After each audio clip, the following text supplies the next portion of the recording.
My name is Margaret Sullivan. I was 41 years old when my sister tried to reclaim the daughter she handed to me 19 years ago.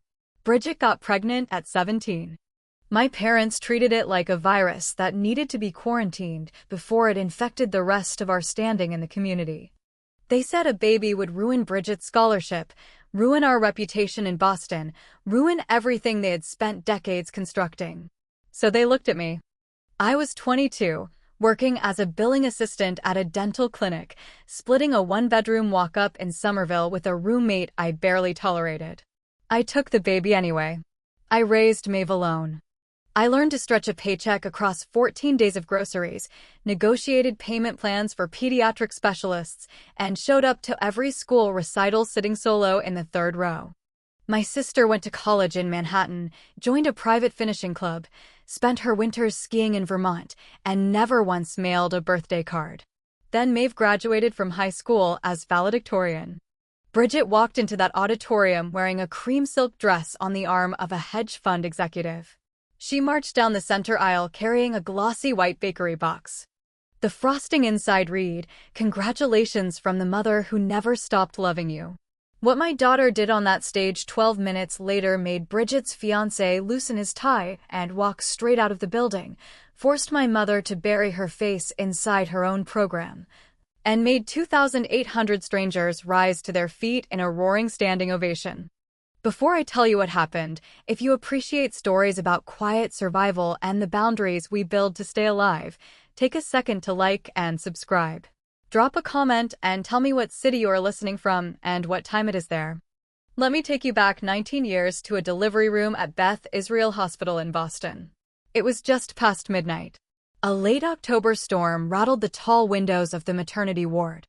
Bridget was the family prize, a private high school senior with a perfect transcript and a terrifying secret she had hidden under oversized cable knit sweaters for 7 months. My mother, Eleanor, paced the polished tile floor of the waiting area. Eleanor lived for two things: parish committee meetings and maintaining the Sullivan family image across 3 generations of Boston society. To her, a teenage pregnancy was a permanent stain on a carefully maintained reputation. My father, Thomas, sat rigid in a vinyl chair, staring at a framed print of a sailboat. The delivery moved quickly. When the nurse stepped out and announced it was a girl, Eleanor did not rush forward. She did not ask to see her granddaughter. Instead, my father stood up, walked over to me, and delivered an ultimatum in a low, controlled voice. "You take the child, Margaret," he said, "or she goes to the diocese tomorrow morning. Bridget has Columbia waiting for her. We are not letting a single night undo 17 years of work." I stood there in my discount store slacks, exhausted to the bone. I had $312 in my checking account. I had never held a newborn longer than a polite moment at a baby shower. But then the nurse stepped through the swinging doors carrying a 5-pound, 14-ounce girl wrapped in a thin hospital blanket. I reached out and took her. She fit against my chest like she had been waiting for me her entire short life. In a single night, my sister returned to being a senior class secretary, and I became a mother. I named her Maeve.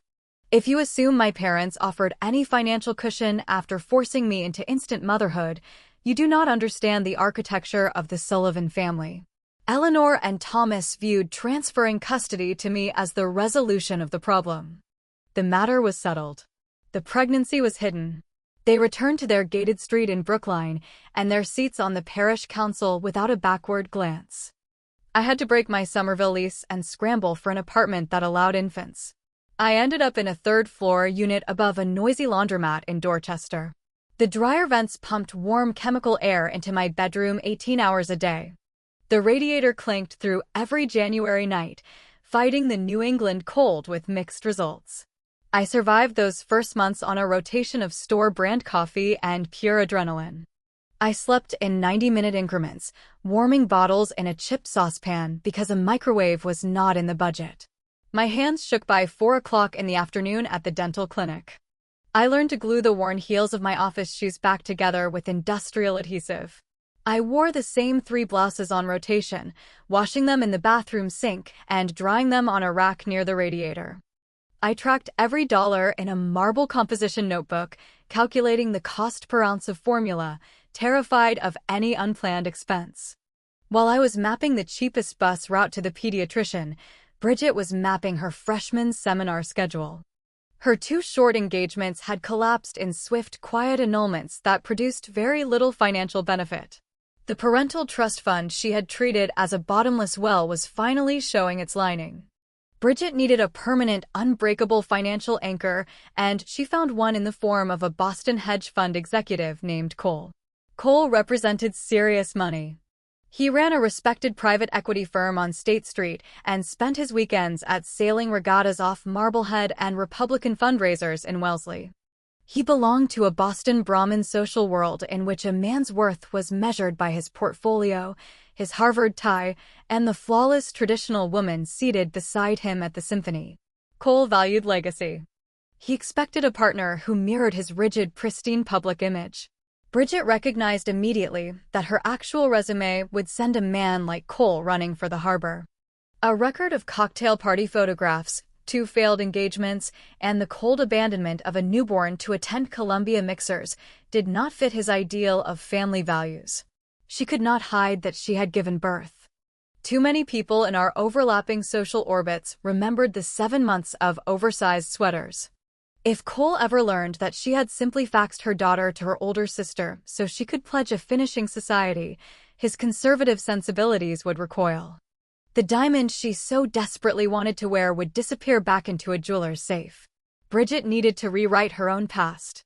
She needed to construct a narrative in which she was not the villain of her own life, but a tragic, misunderstood heroine. Through Caroline and a handful of distant cousins, the shape of Bridget's new performance reached me. She was building a breathtaking architecture of lies. She told Cole she had been a frightened, vulnerable teenager when she gave birth. She claimed our domineering parents and her cold, rigid older sister had orchestrated a hostile takeover of her infant daughter. She painted me as a bitter, jealous woman who used legal loopholes to seize her baby while she was still trapped in postpartum despair. Bridget convinced this wealthy, powerful man that she had spent the last 17 years grieving in private, legally blocked from contact with the child she had always longed to raise. She transformed herself into the grieving mother. She started wearing modest cashmere twin sets and gold cross necklaces to his charity events. She began ordering sparkling water at dinner instead of her usual champagne. Cole, fully captivated by her flawless performance and blinded by his own desire to be the hero of someone's story, swallowed her account without question. He believed he was courting a resilient survivor who had endured a tyrannical family. He encouraged her to fight for her daughter. He wanted to help her rebuild her shattered family. But a compelling story requires evidence. Cole expected to see Bridget actively reaching out to the daughter she claimed to love. Bridget had a glaring problem. She had zero contact with Maeve. She had no recent photographs, no updates, no proof of any maternal effort whatsoever. She needed to manufacture receipts. She needed to generate a visible paper trail of devotion to show her new fiancé. That is when the digital haunting began. It started 6 months before Maeve was scheduled to graduate. We were sitting in the living room on a quiet Sunday evening. Maeve was curled in the corner of the sofa, working through a stack of advanced placement calculus problems, while I reviewed an asset purchase agreement on my laptop. Maeve's phone buzzed softly on the coffee table. The screen lit up with an Instagram notification. She picked up the phone, her brow furrowing. She stared at the screen for a long moment, the soft glow lighting her face. "What is it?" I asked, sensing the shift. Maeve turned the phone toward me. Bridget had just liked a photograph. It was not a recent post. It was a photograph from a mock trial competition Maeve had posted nearly 2 years before. A few seconds later, the phone buzzed again. Another like, this time on a photograph from her sophomore homecoming dance. Then a third notification flashed. Bridget had liked a photograph of Maeve standing in front of the Registry of Motor Vehicles, holding her freshly printed driver's permit. For 17 years, my sister had operated as a ghost. Now she was deliberately dragging her fingers across my daughter's digital life, leaving fingerprints to prove she had been there. It is a profound psychological intrusion when someone who abandoned you suddenly demands to be seen. Bridget was not reaching out with an apology. She was not asking how Maeve was doing. She was just tapping a small heart on a screen, pushing her name into our quiet life. She wanted Maeve to notice. She wanted to provoke an emotional reaction she could screenshot and reshape into evidence of her victim narrative. Maeve did not give her the satisfaction. My daughter possessed a quiet, ruthless pragmatism. She did not cry. She did not type out an angry message demanding an explanation. She tapped her screen 3 times, navigated to Bridget's profile, and permanently blocked the account. "Nice try," Maeve murmured, tossing the phone back onto the coffee table and returning to her calculus problems. I watched her solve a complex integral, my heart swelling with fierce, protective pride. She was unshakable. But I knew Bridget well enough to know a digital block would not stop her. Bridget was performing for an audience of 1, and Cole required physical proof of her maternal effort. The escalation arrived 3 weeks later, wrapped in heavy cream paper. It was the 2nd week of December. I walked down to the mailbox at the end of our front walk. Tucked between the electric bill and a stack of grocery circulars was a thick square envelope. The return address belonged to a luxury high-rise on the Boston waterfront. The handwriting was unmistakable. It was the same rushed looping script that had signed the termination of parental rights paperwork in a Manhattan copy shop 17 years before. I carried the envelope into the kitchen and laid it on the granite island. When Maeve walked in from her after-school internship at a public defender's office, I tapped the cream square. She picked it up, examined the return address, and sliced it open with a paring knife. Inside was a thick formal holiday card. The printed text on the front read, "Wishing you peace and warmth in the new year." Beneath the printed greeting, Bridget had handwritten a single line. "Thinking of you always. Love, Mom." Tucked into the fold of the card was a small piece of plastic. It was a $75 gift card to a national bookstore chain. Maeve stared at the plastic card. She did not look furious. She looked profoundly tired. "A bookstore gift card," Maeve said, her voice dropping to a flat, cynical register. 17 years of nothing, and she thinks the price of admission back into my life is 1 hardcover and a latte. I stared at the word Mom written in dark blue ink. The audacity of claiming that title on a piece of stationery made my stomach twist. Bridget had never wiped a feverish forehead. She had never stayed up rebuilding a science fair volcano 3 hours before school. She had never sat in a sterile pediatric waiting room praying the test results would come back clean. She had simply tapped a website with her thumb, entered a credit card number, and decided that single transaction earned her the right to claim my daughter. "She did not send this for you, sweetheart," I said, leaning against the counter. "She sent this so she could keep the order confirmation. She sent it so she can sit across from Cole at dinner tonight, pull out her phone, and say, 'Look, I reached out to my daughter, but my family keeps freezing me out.' It is a prop for her performance." Maeve nodded slowly, understanding the cold mechanics of the play. She walked to the stainless steel trash can, stepped on the pedal, and dropped the card, the envelope, and the gift card into the bag.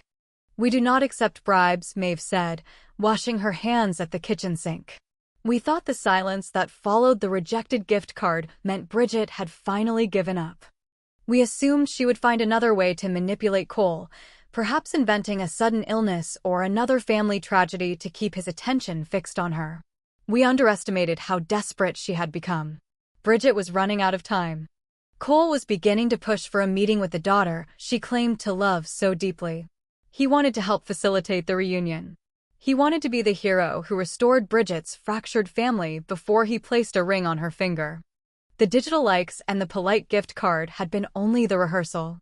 Bridget realized she could not secure her future with a hedge fund executive using ignored Instagram posts and a blocked profile. She needed a grand gesture. She needed to force a physical confrontation, proving to Cole that she was willing to fight for her flesh and blood.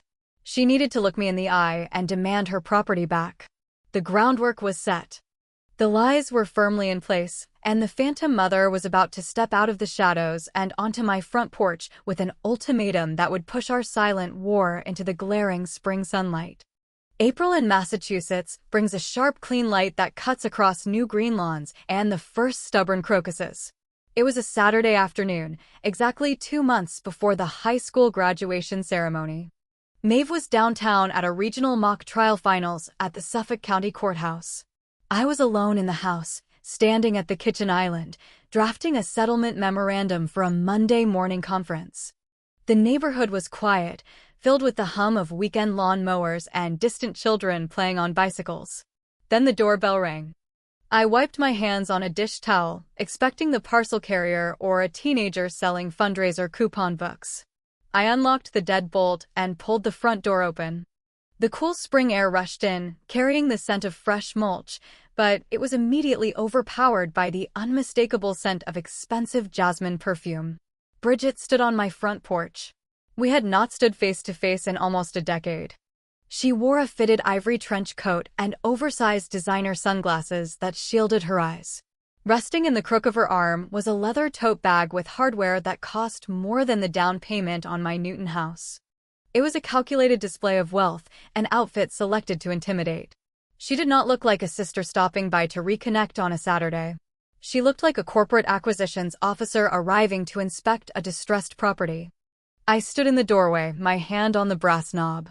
I did not invite her inside. "Hello, Margaret," she said. She slid the sunglasses up to rest on top of her glossy waves. She offered a tight, rehearsed smile that did not reach her eyes. "We need to talk."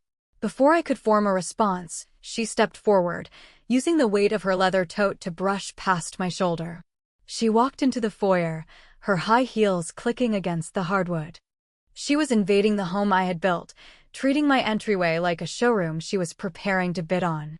She wandered into the kitchen, running her manicured fingers along the edge of the island. "Nice little house," she observed, her tone laced with quiet condescension. "A bit far from town, but cozy." I closed the front door and followed her into the kitchen.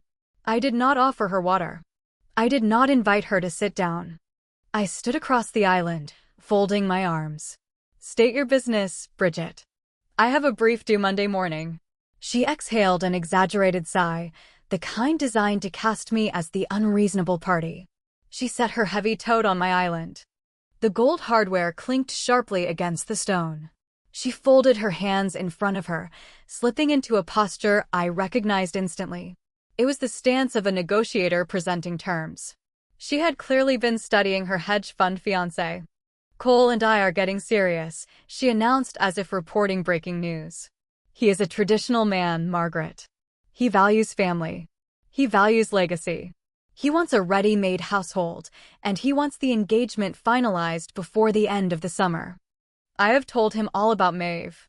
I stared at her, marveling at the sheer, untouched delusion radiating off her ivory trench. "You told him about a daughter you have not spoken to in 17 years. Bridget waved a hand, swatting at the facts like a small insect. "I told him our family situation was complicated. I told him you stepped in to help when I was a vulnerable teenager. He admires my resilience. He wants to meet her.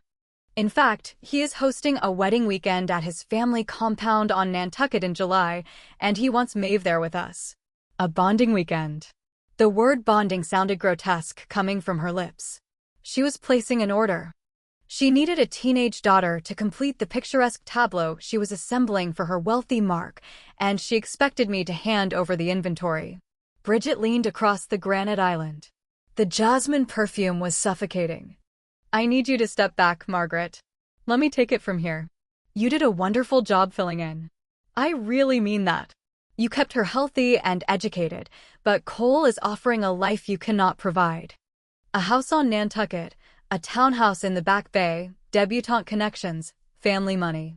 She is my flesh and blood. It is time for her to come home to her real mother." Filling in. The phrase hung in the quiet kitchen. 19 years of grinding bone-deep exhaustion.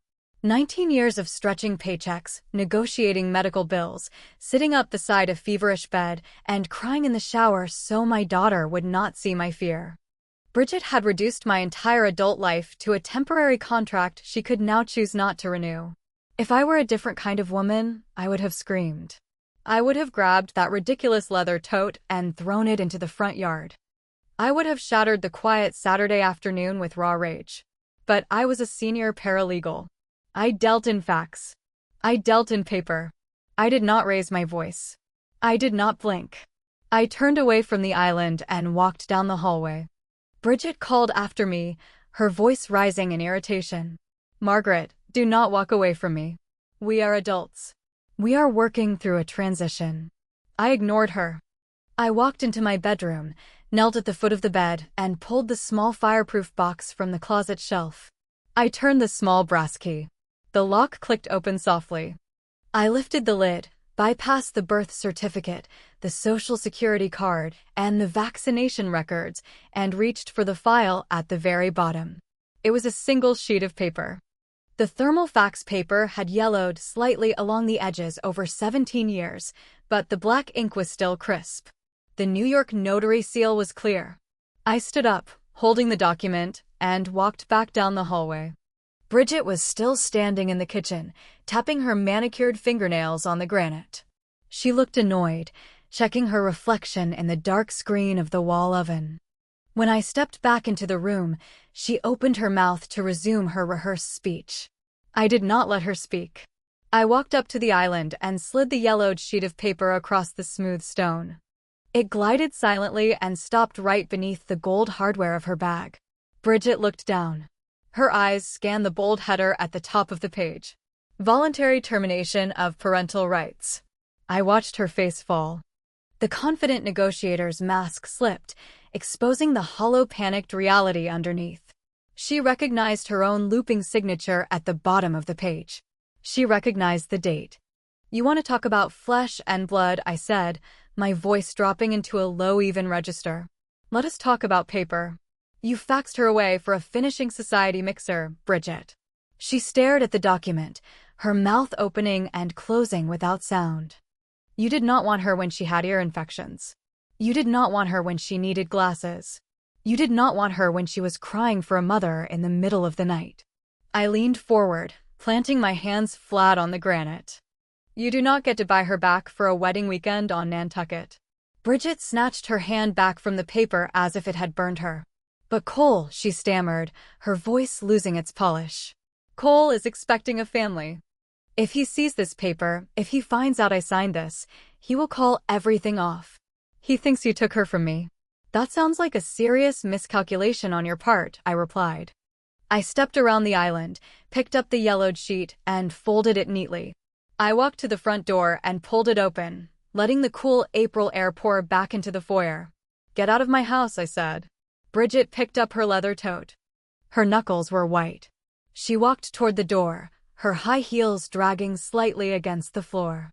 The confident corporate acquirer was gone. She looked like a desperate woman backed against a wall. When she reached the threshold, she stopped. She turned to face me one last time, her eyes narrowing with cornered, venomous spite. "You think a piece of paper is going to stop me?" Bridget hissed. "Cole wants a family, Margaret. He is the kind of man who gets exactly what he wants. Graduation is a public event. You cannot keep her hidden in this little suburban shoebox forever.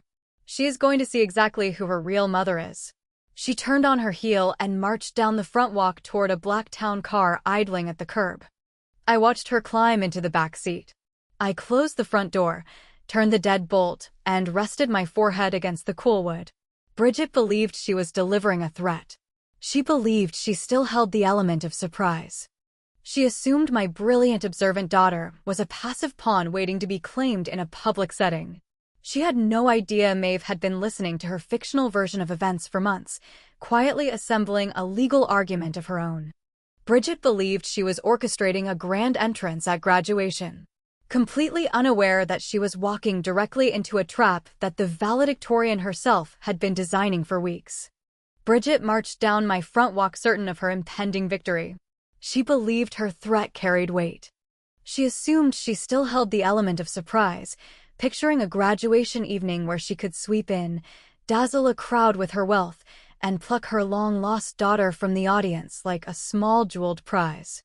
Her entire strategy rested on one fatal blind spot.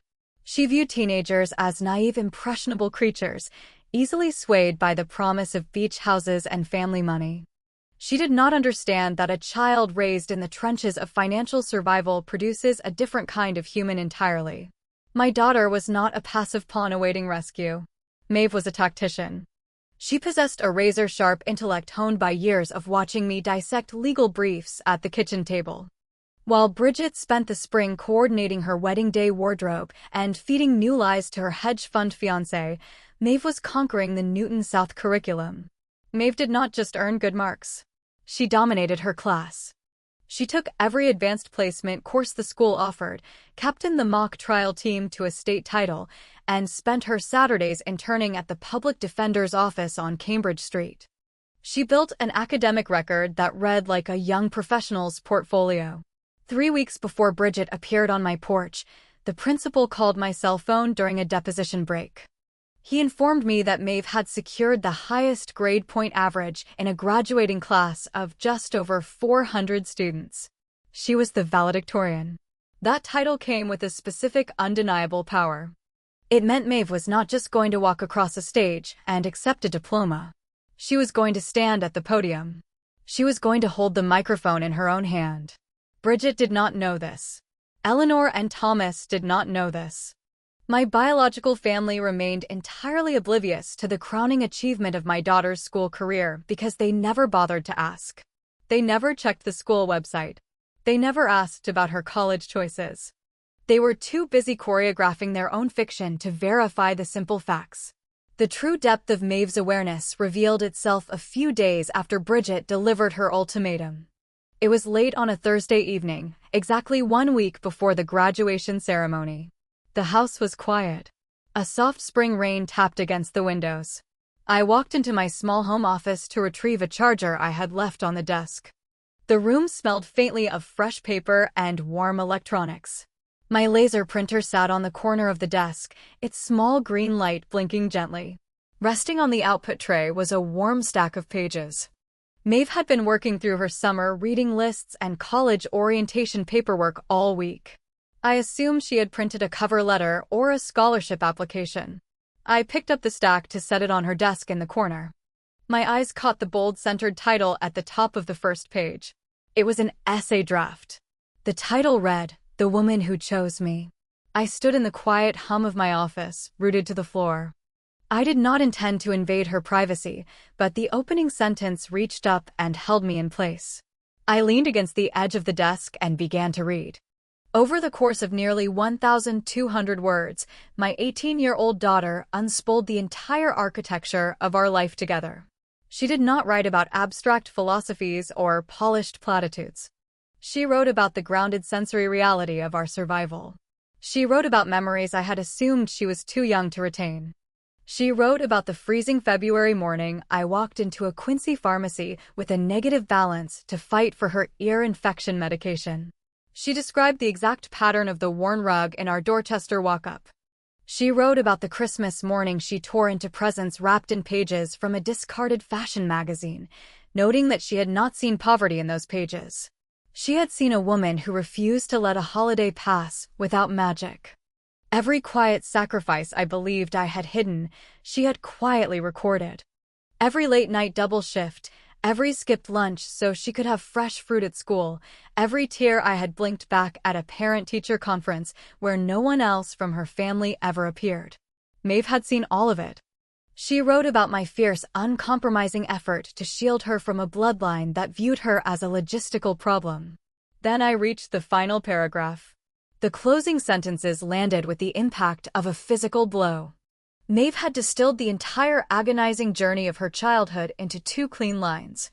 Biology is a coincidence of timing, she wrote.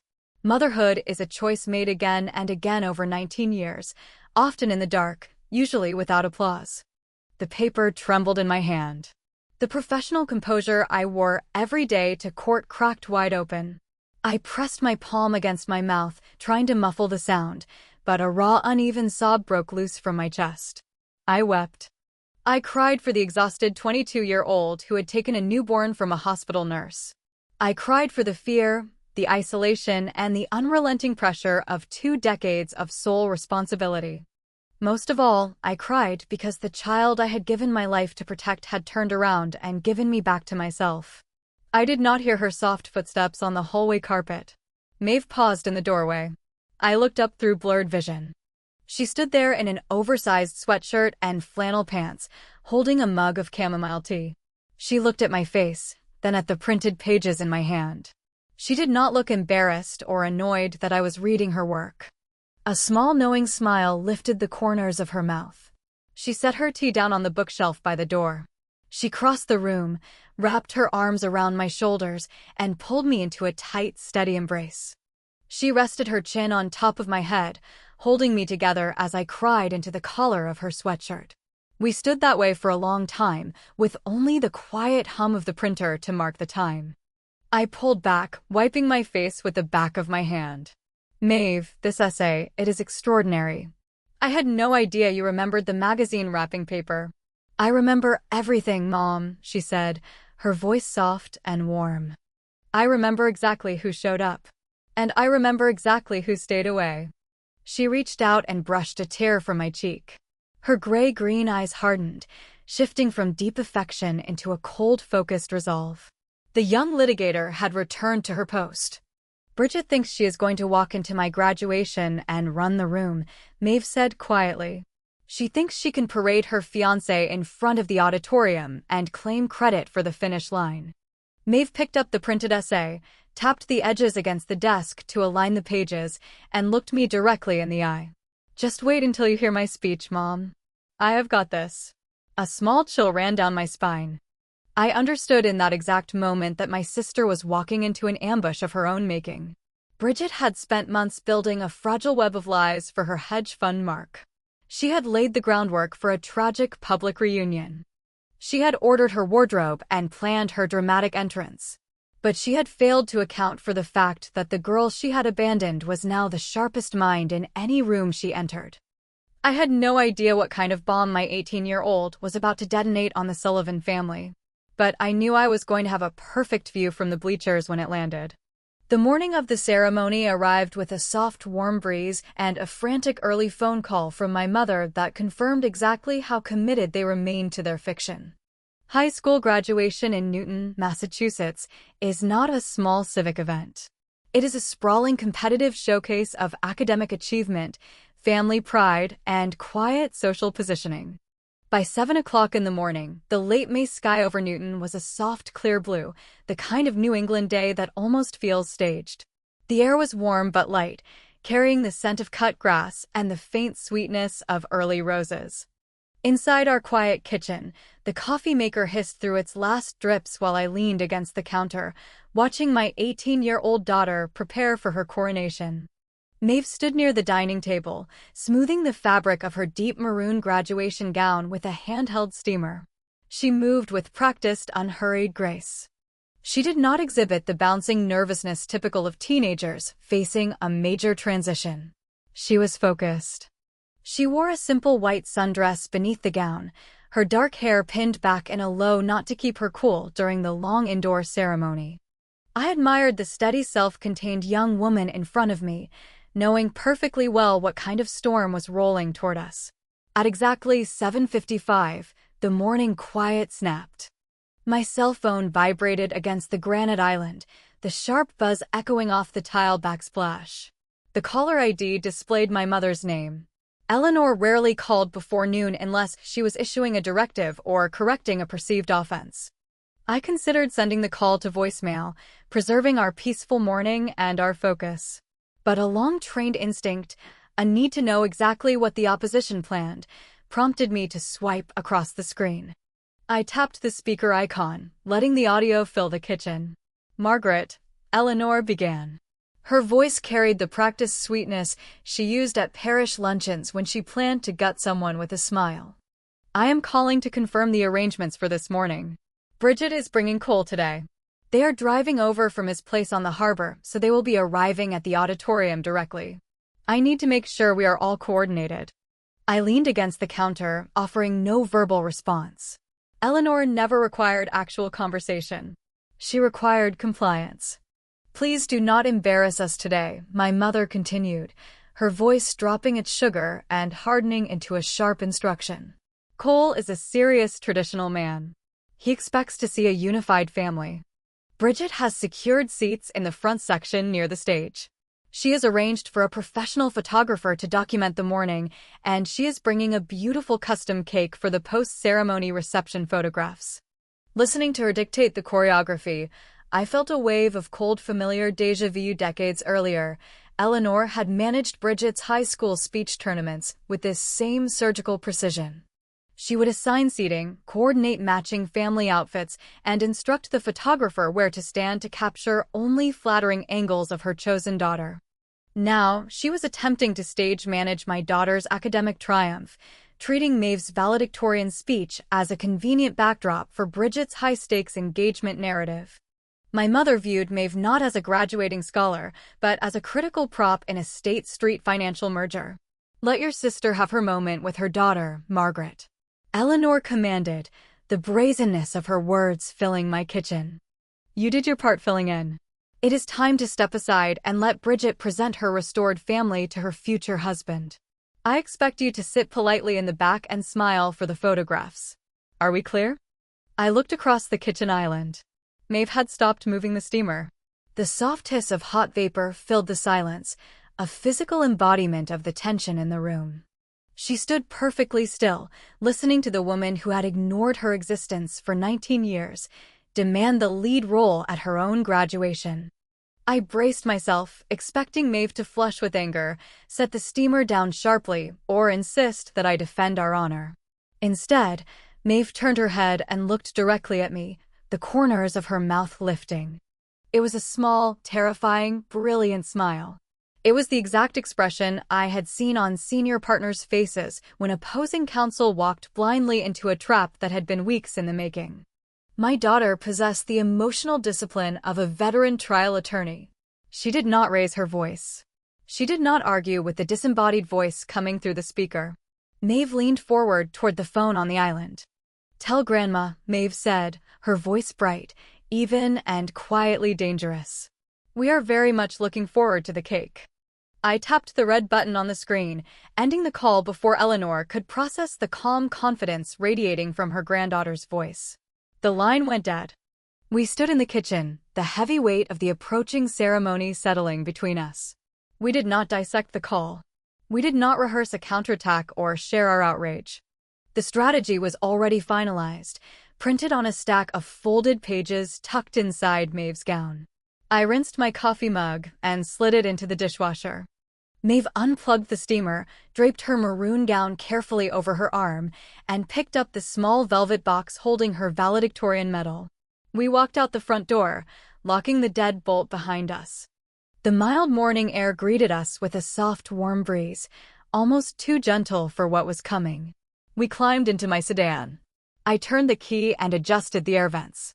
The drive to Newton South High School took less than 15 minutes. We rode in complete silence. It was not a frightened, anxious quiet. It was the focused, unbreakable silence of two people walking toward a long-awaited reckoning, mentally reviewing the order of operations one more time. I watched the familiar streets blur past the window, thinking back over the long, unglamorous journey that had carried us to this exact morning. I thought about the boxed pasta dinners, the late nights at the scanner in the firm basement, the pediatric bills paid in cash. I thought about the woman driving over from a private Harborview condominium with a custom cake in her back seat, intending to claim a prize she had never earned. The contrast between our reality and their fiction was staggering. As we approached the school complex, the scale of the event came into view. The parking lots were already filling with cars. Families streamed toward the front entrance carrying floral bouquets, mylar balloons, and small wrapped gifts. School staff in bright safety vests directed traffic at the intersections, waving cars into rows. I found a spot near the outer edge of the lot, far from the reserved spaces near the front entrance Eleanor and Bridget no doubt expected to claim. I shut off the engine and gripped the steering wheel for one steadying breath. Somewhere inside that long brick building, my sister was orchestrating a public performance designed to erase 19 years of my quiet, uncompromising work. She believed she held the winning hand, backed by old money, designer clothing, and my mother's relentless social skill. I glanced over at Maeve. She was sitting in the passenger seat, calmly adjusting the gold tassel on her graduation cap using the visor mirror. Her face was a mask of composed determination. She pushed the door open and stepped onto the warm asphalt. I followed.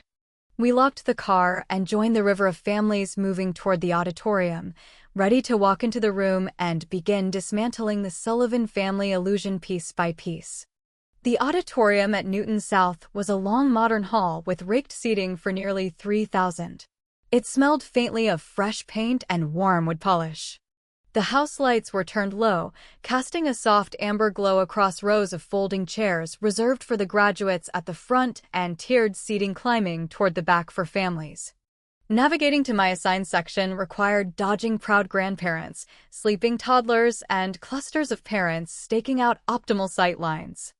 I found my seat in the fifth row, slightly off-center, with a clear view of the wooden podium positioned at the front of the stage. Around me, the affluent residents of Newton settled in. These were families built on academic medicine, biotech equity, and law firm partnerships. They carried subtle leather portfolios and small bouquets in matching school colors. I sat among them, a single working professional who had fought tooth and nail for a small Newton mortgage specifically to ensure my daughter could access this caliber of public education.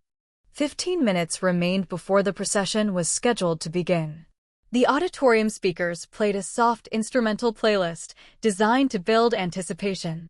I checked my watch and kept my breathing even. Then a distinct ripple of movement caught my eye at the top of the center aisle. Bridget made her entrance. She did not walk in like a parent attending her child's graduation. She descended the carpeted aisle as if entering a benefit gala. She wore a sleek cream silk dress with a matching fitted jacket that caught the auditorium lights with a soft, luminous sheen. The fabric was impossibly uncreased despite the drive-in from the harbor. Her hair fell in glossy, precise waves. She clung to the arm of her fiancé, Cole. Cole moved with the practiced ease of a man accustomed to entering rooms where he was the wealthiest person present. He wore an immaculately tailored charcoal sport coat, an open-collared white shirt, and a heavy gold watch that caught the light each time he raised his hand. He carried himself with the relaxed certainty of someone who closed multi-million-dollar transactions before lunch. Bridget had convinced him that her estranged teenage daughter was simply another distressed asset awaiting his generous rehabilitation. He looked around the auditorium, nodding politely to strangers, entirely unaware of the venomous reality of the woman pressed against his arm. He genuinely believed he was facilitating a beautiful, long-delayed family reunion. But the most arresting element of the entrance was not Bridget or Cole. It was the woman walking 2 steps behind them. My mother, Eleanor, navigated the slight slope of the aisle holding a large glossy white bakery box with both hands. She held it slightly elevated, like a presentation tray.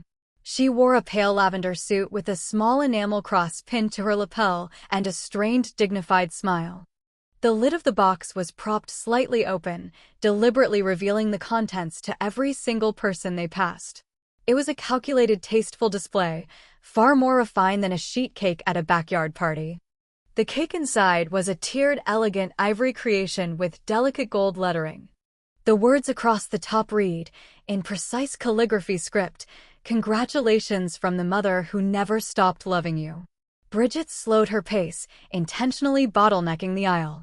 She paraded that bakery box past local cardiologists, parish acquaintances, biotech executives, and the head of the Newton parent-teacher organization. She pointed at the cake, offering brave, wistful smiles to anyone who made eye contact. She was marking her territory.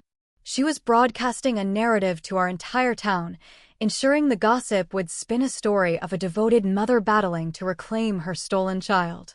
It was a precision visual assault. They reached the front section.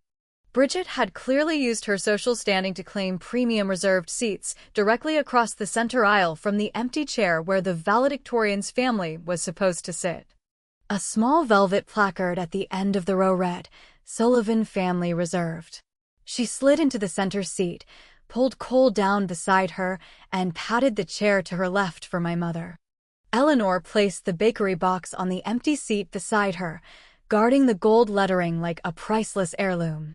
From my vantage point 5 rows back, slightly off-center, I had a clean, unobstructed view of the back of Bridget's head. She leaned into Cole's shoulder, whispering and pointing a manicured finger toward the empty wooden podium at the front of the stage. She touched her chest with her free hand, pantomiming overwhelmed emotion. Cole patted her knee, offering the steady reassurance of a man convinced he was witnessing the courage of a long-suffering mother. They were performing a polished rendition of the traditional reunited family, awaiting the triumphant return of their prodigal scholar.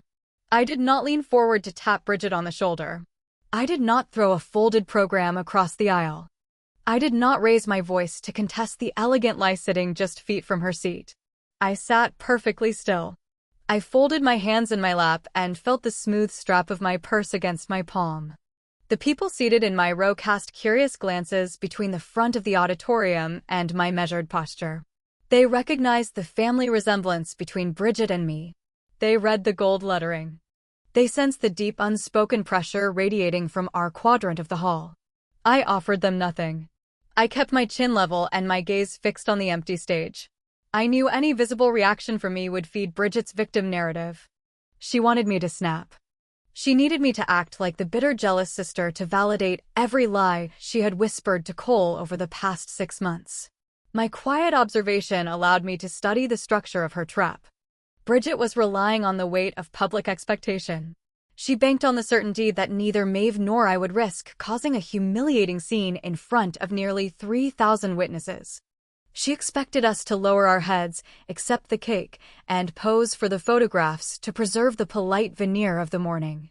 She was weaponizing our dignity, assuming our desire to protect Maeve's special day would force our quiet compliance.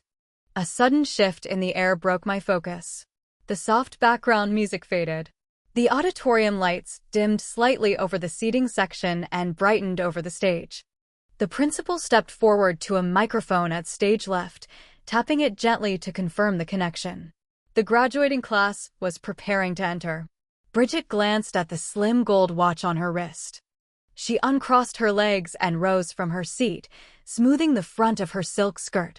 She whispered something to Cole, leaving her small clutch handbag on her chair to hold her place. She turned away from the stage and began walking briskly against the flow of late arrivals, weaving between rows of seated families toward a side door near the front of the auditorium. She was heading toward the gymnasium hallway, where the graduates were currently lining up in alphabetical order. My pulse ticked upward. The front row display had been only the first phase of her operation. She was not content to wait for Maeve to walk across the stage.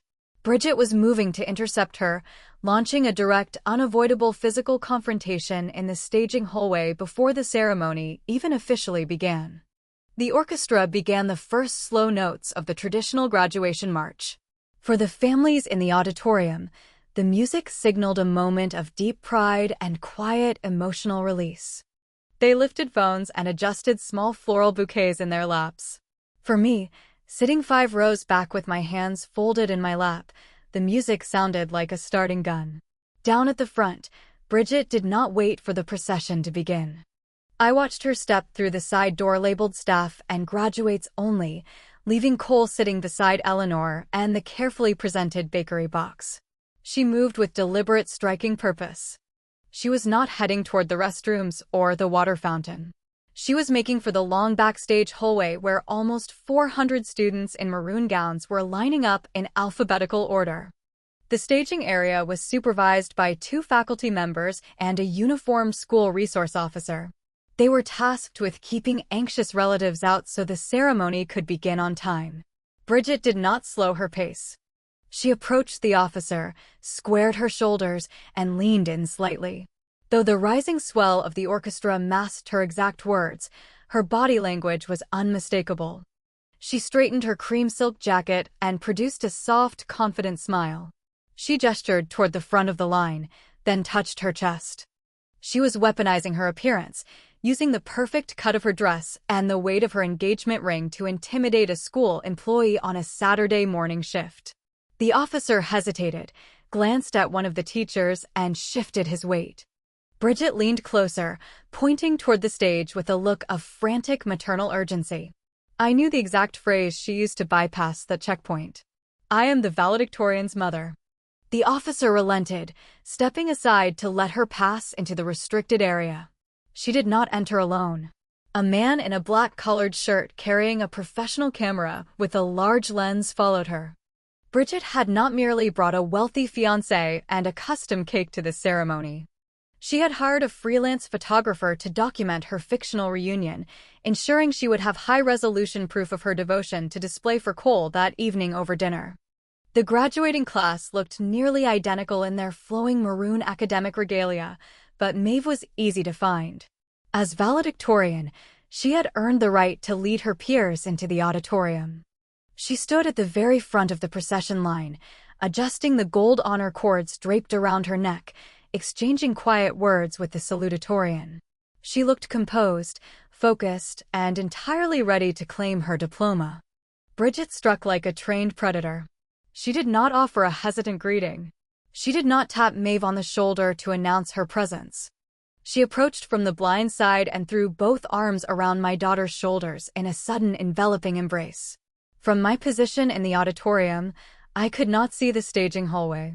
But I would later learn from Maeve's debate team friends, who were lined up directly behind her, exactly how that scene unfolded. Bridget turned her face slightly toward the camera, angling her profile to catch the hallway light along the elegant line of her cheekbone. Then she projected her voice, pitching it to carry clearly down the hallway where dozens of graduates and teachers could hear. "Mommy is so proud of you, baby." The word echoed off the concrete walls, a brazen theft of a title she had surrendered in a Manhattan copy shop almost 2 decades earlier. She squeezed Maeve tighter, resting her cheek against the flat top of Maeve's graduation cap, presenting the perfect picture of overwhelming maternal joy. The camera flash strobed in rapid silent succession, capturing the curated lie in dozens of frames. I learned later from Maeve that any typical teenager surprised by a stranger claiming to be her mother would have panicked. A normal high school student might have shoved the woman away, called for security, or burst into tears of confusion and anger. Bridget banked on that predictability. She counted on either a messy public emotional collapse that she could frame to Cole as teenage rebellion or a paralyzed polite surrender designed to avoid causing a scene. She severely underestimated the daughter she had abandoned. Maeve did not flinch. She did not pull away. She did not return the embrace. Her posture went completely rigid, her spine locking into a straight, unyielding line. She allowed Bridget to drape over her, but she refused to participate in the performance. Maeve turned her face directly toward the camera lens. She did not offer a smile. She did not offer anger. She offered a look of such hollow, detached endurance that the resulting photographs would resemble proof-of-life images rather than a joyful family portrait. Her gray-green eyes were flat and analytical, reflecting nothing but cold, patient calculation. She understood her role. She allowed Bridget to finish the performance without speaking a single word, holding the pose for 5 long seconds to ensure the photographer captured exactly what Bridget had paid him to capture.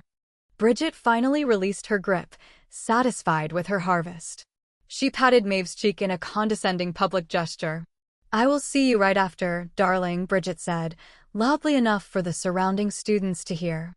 She turned on her heel and slipped back through the side door, the photographer trailing 2 steps behind her like a sleek shadow. Maeve stood at the front of the line. The students immediately behind her exchanged confused whispers, shifting uncomfortably in their gowns. Maeve ignored them. She reached up, smoothed the lapel of her gown where Bridget had wrinkled the fabric, and adjusted her honor cords. Then she lifted her chin, walked through the side door at the head of her class, and entered the auditorium. The processional swelled. The audience rose to their feet, applauding politely as the maroon line of graduates flowed down the aisles and into the rows of reserved chairs at the front of the room. I stood with everyone else, scanning the front of the procession until I found her. Maeve walked the center aisle as if she were entering a courtroom for closing arguments. Her shoulders were squared. Her steps were unhurried. As she passed Bridget's row, she did not glance once toward the cream silk dress and the gold-lettered cake. She kept her eyes forward, fixed on the stage. Just before she turned into her assigned seat at the front, she looked up. Across the long auditorium, through the warm amber light and the soft applause of nearly 3,000 spectators, our eyes met. I held my breath, needing to know whether the staging hallway ambush had shaken her resolve. Maeve looked at me, her expression a quiet mask of tactical certainty. She gave me a small, slow nod. The trap was armed. Bridget returned to her front row seat, slid in beside Cole, and leaned in to whisper excitedly. She gestured at the photographer, now standing near the side of the stage, assuring Cole that beautiful family pictures were already secured. She believed she had won the opening exchange. She believed the narrative was fully under her control. She had no idea that the silent, rigid valedictorian taking her seat at the front of the auditorium was walking toward a microphone with a script designed to scorch the earth. The principal stepped forward to the podium. The orchestra played the final notes of the procession, and the real reckoning was about to begin. The graduation ceremony moved forward at the slow ritual pace of every public school commencement in America. For nearly an hour, the late spring light filtered through the high windows of the auditorium, slowly warming the room as more bodies filled the seats. Parents fanned themselves quietly with folded programs. The school district superintendent delivered a long speech about resilience and civic responsibility. The contrast was not just lopsided, it was crushing. When Maeve was 4 months old, I took the commuter rail out to my parents' colonial home in Brookline to retrieve an old bassinet Eleanor said I could have from the attic. I pushed Maeve up the long brick walkway in a second-hand stroller with a sticking wheel. Parked in the circular driveway in front of the carriage house was a brand-new pearl-white sedan. A wide silver bow stretched across the hood. Bridget was standing beside the driver's side door, fixing her hair in the side mirror while my father took a photograph with his digital camera. Eleanor stood on the front steps clapping softly, telling Bridget to angle her chin slightly to the left. It was an early Christmas gift. Bridget had been accepted to Columbia, and Eleanor insisted she needed a safe, reliable car for trips home from Manhattan. I stood at the edge of the driveway, sweat cooling on my neck from the walk up the hill, holding a fussy infant. Nobody offered me a glass of water. Nobody asked how the bus ride had been. My father helped me lash the disassembled bassinet to the roof of a cab I had to pay for with my laundromat quarters.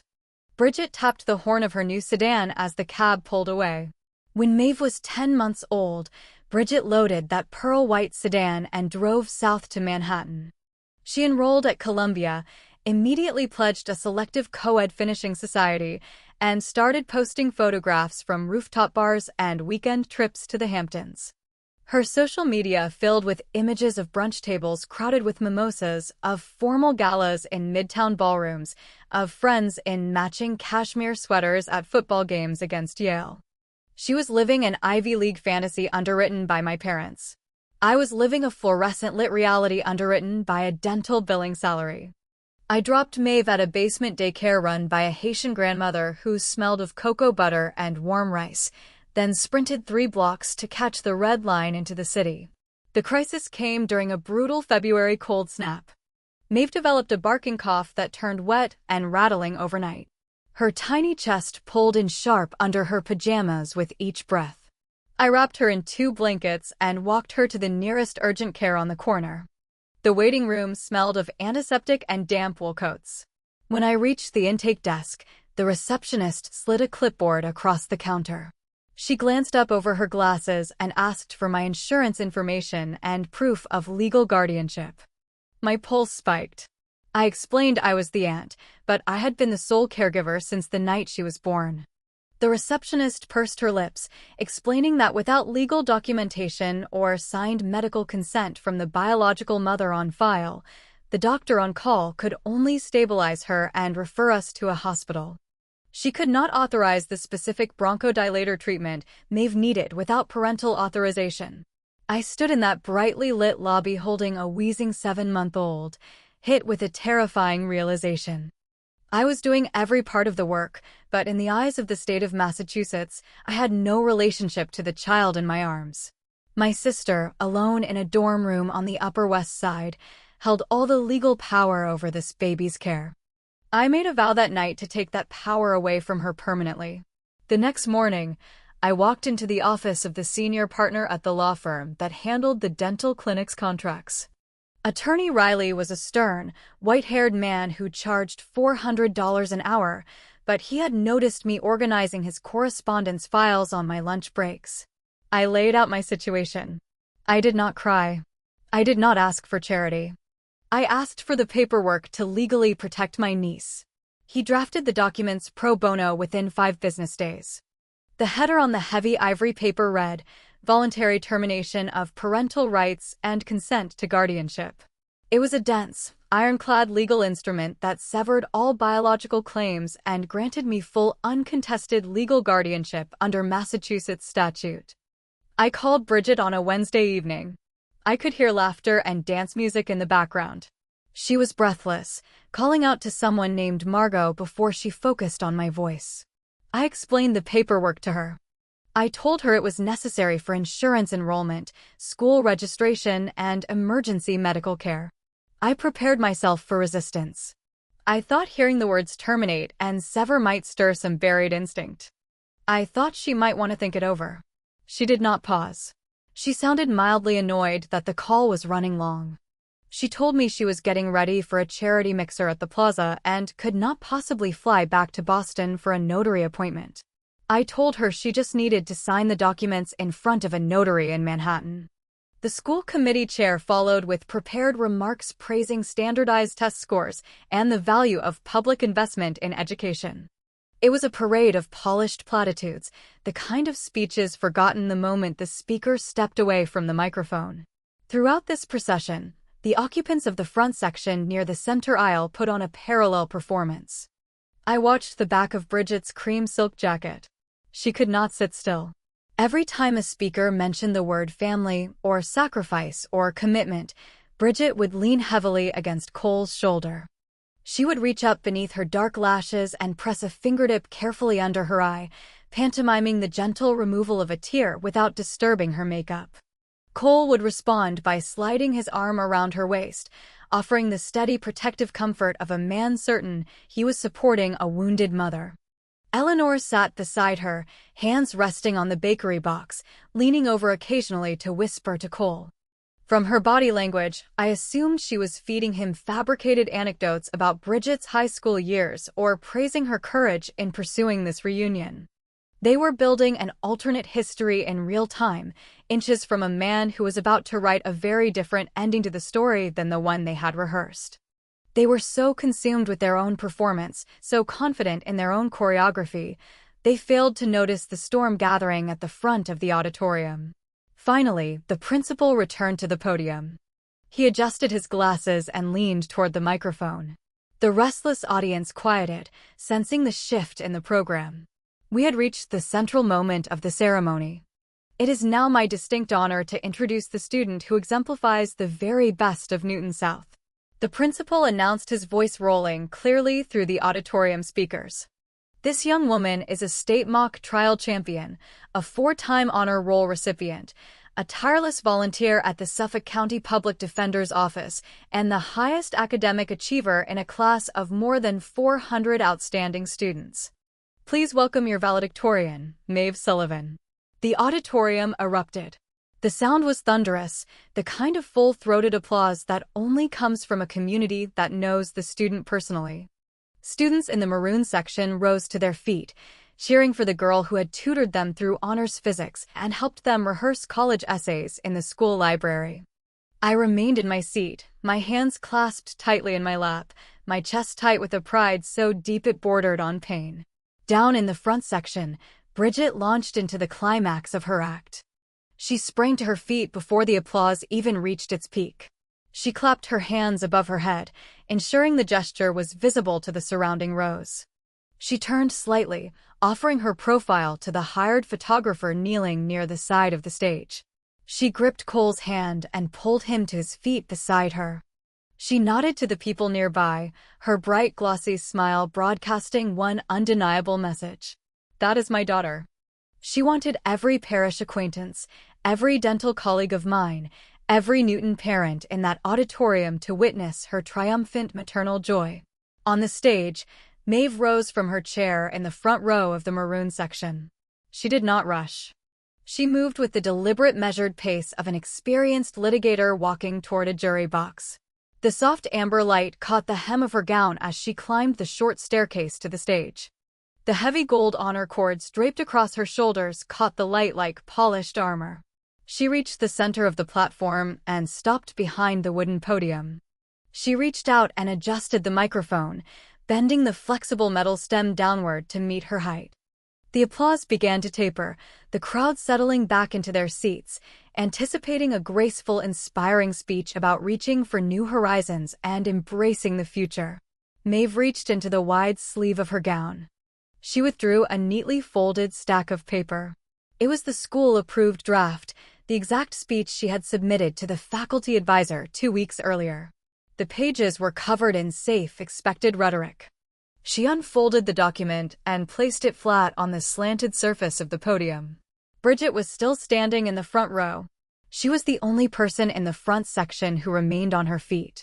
She leaned forward against the back of the empty chair in front of her, her ivory dress glowing under the stage lights, waiting for the moment of validation. She expected Maeve to look down, see the elegant, wealthy mother she had been missing all her life, and weave a tearful public acknowledgement into the opening of her remarks. Maeve did not look at the paper. She lifted her chin and looked out over the auditorium. Her sharp gray-green eyes swept across the seats, moving past the faculty, past the rows of maroon caps, locking directly onto the front section. She stared straight at the woman in the cream silk dress. Then Maeve raised her hands. She picked up the school-approved speech. She held the thick stack of paper with both hands, lifting it high enough for the entire front section to see clearly. Her knuckles whitened slightly. With one sharp, deliberate motion, she ripped the document straight down the middle. The sound of tearing paper was amplified by the microphone, a harsh, decisive rip that cut through the warm auditorium air like a physical strike. She did not stop. She set the two halves together and tore them again. She held the shredded pages briefly over the edge of the podium and simply opened her hands. The torn pieces of her sanitized, polite future fluttered down, drifting like dead leaves across the polished wooden stage. The auditorium fell completely silent. It was not a gradual quiet. It was an instant collective breath-holding. Nearly 3,000 people inhaled at the same moment and forgot to exhale. The faculty seated behind Maeve froze in their chairs. The principal gripped the armrests of his seat, his mouth slightly open. In the front row, the transformation was breathtaking. Bridget's bright performative smile froze, hardening into something brittle and waxen. Her hands, which had been pressed proudly against the back of the chair in front of her, slowly lowered to her sides. The pristine illusion she had spent 6 months constructing began to crack along its center seam. Beside her, Cole shifted his weight. His relaxed, confident posture evaporated. He looked at the shredded papers scattered across the stage, then at Bridget, his brow drawing down in deep, unsettled confusion. He was a man who closed deals in conference rooms with $50 million signatures. He understood instantly that the script had just changed beneath his feet. Eleanor, seated just behind them, shrank back into her chair. Her hand drifted to the lid of the bakery box, as if the gold lettering could somehow protect her from the storm rolling in from the stage. The silence stretched, taut and dangerous. It was the kind of quiet that precedes a verdict. Maeve let them sit in it. She let the tension expand until it pressed against every wall of the auditorium, commanding the attention of every living person in that room. She owned the space. Maeve leaned closer to the microphone. Her voice, when she finally spoke, did not tremble. It did not waver with adolescent nerves or unresolved grief. It rang out with the clean, undeniable authority of a prosecutor opening a major case. "I had a speech about the future," Maeve said. Her words echoed across the auditorium, ringing clear in the soft amber light. "I spent 3 weeks writing about new horizons and the importance of moving forward." She paused, letting her eyes sweep across the audience before bringing her gaze back to rest on the woman in the front row. "But today, I need to talk about the past. And about the woman who saved my life." The trap had officially closed. Bridget had walked into that auditorium believing she controlled the narrative.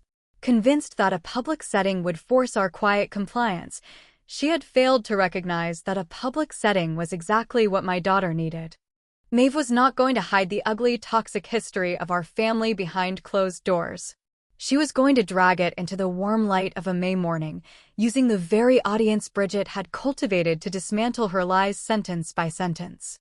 The reckoning was no longer a private suburban argument. It was happening live, broadcast through the auditorium speakers, and nobody could look away.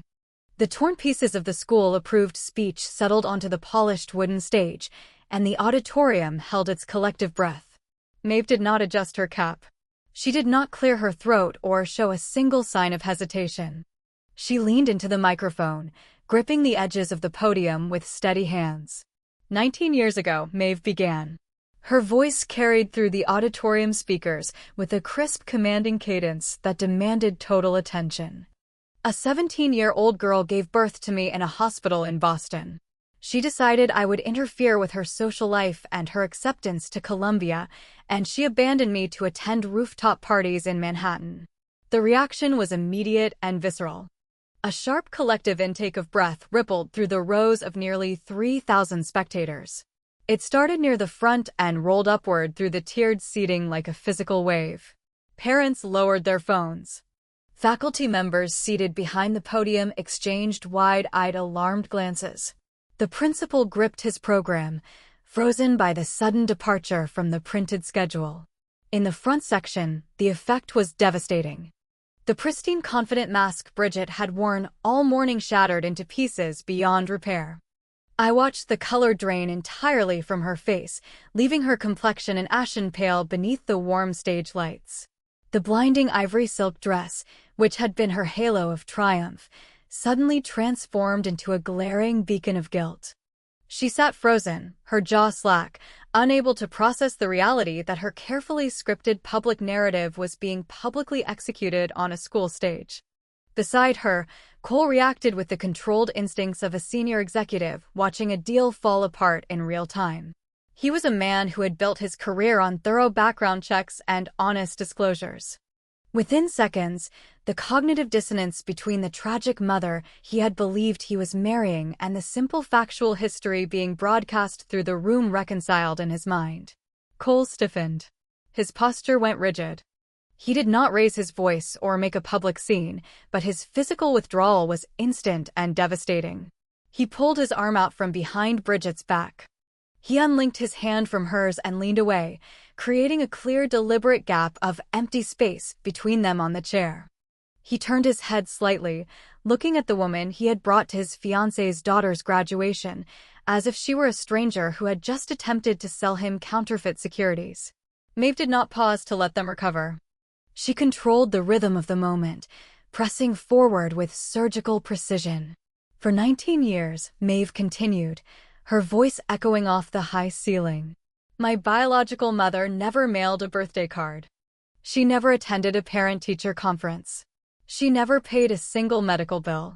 She spent 2 decades living in Manhattan, funded by my grandparents, pretending I did not exist. The quiet shock of the audience began to curdle into something else. The whispering started. It was a low buzzing murmur that quickly grew into an undeniable rolling hum. The Newton parents, the very people Bridget had paraded past with her bakery box just an hour earlier, began to assemble the pieces. They remembered the woman in the ivory dress, slipping through the staff-only door before the procession. They remembered the bright theatrical hug in the staging hallway. Heads began to turn. Hundreds of eyes swiveled away from the stage and fixed directly onto the front row. They were staring at Bridget. The judgment was palpable, a heavy, suffocating pressure pushing down on the front section.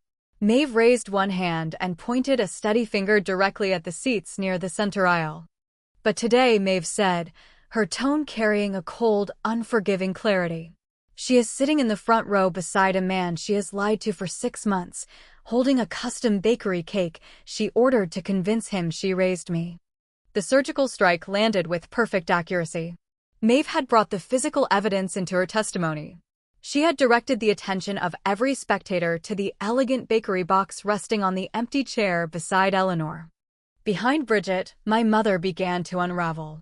Eleanor realized the parish acquaintances, the women she sat beside at fundraisers, the men whose wives she sent Christmas cards to every year, were all staring at her.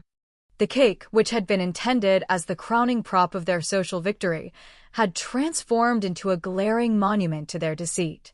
Eleanor scrambled. Her hands shook as she fumbled with the bakery box.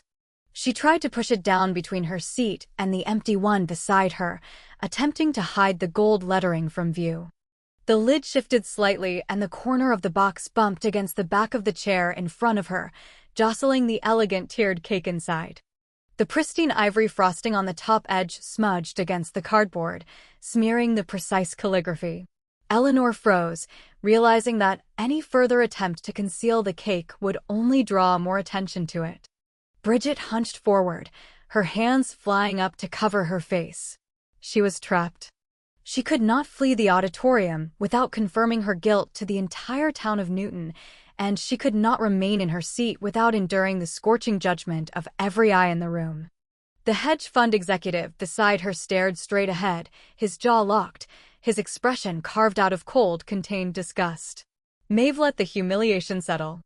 She stood at the podium, letting the rolling whispers of the audience wash through the auditorium. Then she lowered her hand. The hard prosecutorial edge in her voice softened. The coldness lifted away, replaced by a deep resonant warmth that filled the entire room. "But my real mother is not sitting in the front row," Maeve said. She shifted her gaze away from the wreckage at the center aisle. She looked up, scanning the rows of the audience until her eyes found mine in the fifth row. "My real mother is Margaret Sullivan," Maeve announced. The audience followed her gaze. Suddenly, the parents and neighbors seated around me, the people who had watched me sit quietly in my modest navy dress throughout the entire morning, turned their heads.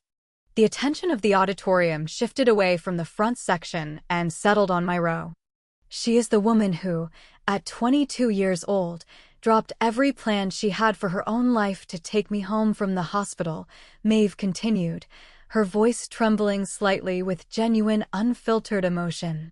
She is the woman who worked double shifts in a windowless basement records room so I could have organic applesauce when my stomach could not tolerate anything else. She is the woman who wrapped my Christmas presents in pages from a discarded fashion magazine because she could not afford wrapping paper. And somehow she made it feel like the most magical thing a child had ever seen on Christmas morning. Tears blurred my vision. The warm auditorium air caught in my throat. I sat motionless in the fifth row, my hands pressed against my mouth, listening to my daughter validate every quiet, exhausting sacrifice I had ever made. "She never asked for credit," Maeve said, gripping the edges of the podium, looking only at me. "She never demanded thanks. She just woke up every morning and chose me. She fought for me when the people who shared my DNA quietly stepped over me." The whispering in the audience had died entirely. People were openly crying. A woman 2 seats down from me reached into her bag and handed me a small packet of tissues, her own eyes glistening. Maeve stood tall behind the podium, adjusting the heavy gold honor cords across her shoulders.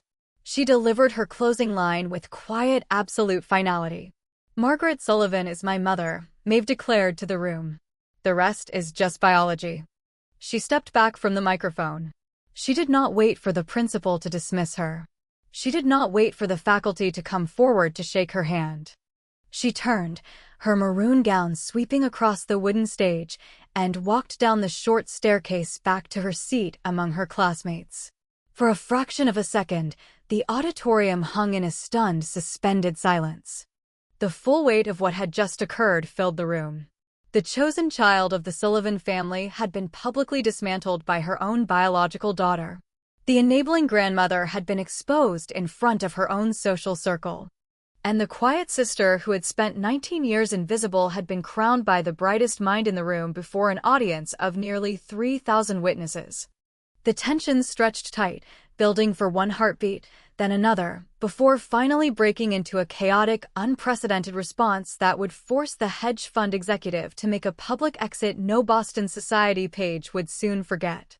The fraction of a second after Maeve turned her back to the microphone seemed suspended in time. The auditorium existed in a held breath, processing the sheer weight of what they had just heard. Then a man in the 8th row stood up. He brought his hands together in one slow, loud clap. The woman beside him rose to her feet and joined the rhythm. Within 5 seconds, the sound fractured, multiplied, and then exploded into a rolling thunder that rolled across the entire auditorium like a wave breaking on a beach. The crowd did not simply applaud. They erupted. Nearly 3,000 people surged to their feet. The noise was a physical force, vibrating through the wooden seat backs and the brushed steel armrests. They were not cheering a generic academic milestone. They were issuing a verdict, full-throated and unmistakable. The sound washed over the stage, echoed against the high ceilings, and validated 19 years of quiet, unseen work in a single roaring chorus. People seated around me turned away from the stage and faced me directly. Strangers I had never spoken to, parents whose names I knew only from school directories, looked at me with deep, open respect. The woman who had handed me the tissues earlier reached out and squeezed my forearm. I rose from my seat. My knees shook. Hot tears streamed down my face, blurring the maroon caps in the front rows. I lifted my hand and waved at the brilliant young woman returning to her chair, her head held high while the upper rows of the auditorium celebrated.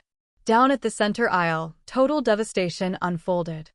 The pristine illusion Bridget had spent 6 months building collapsed in real time.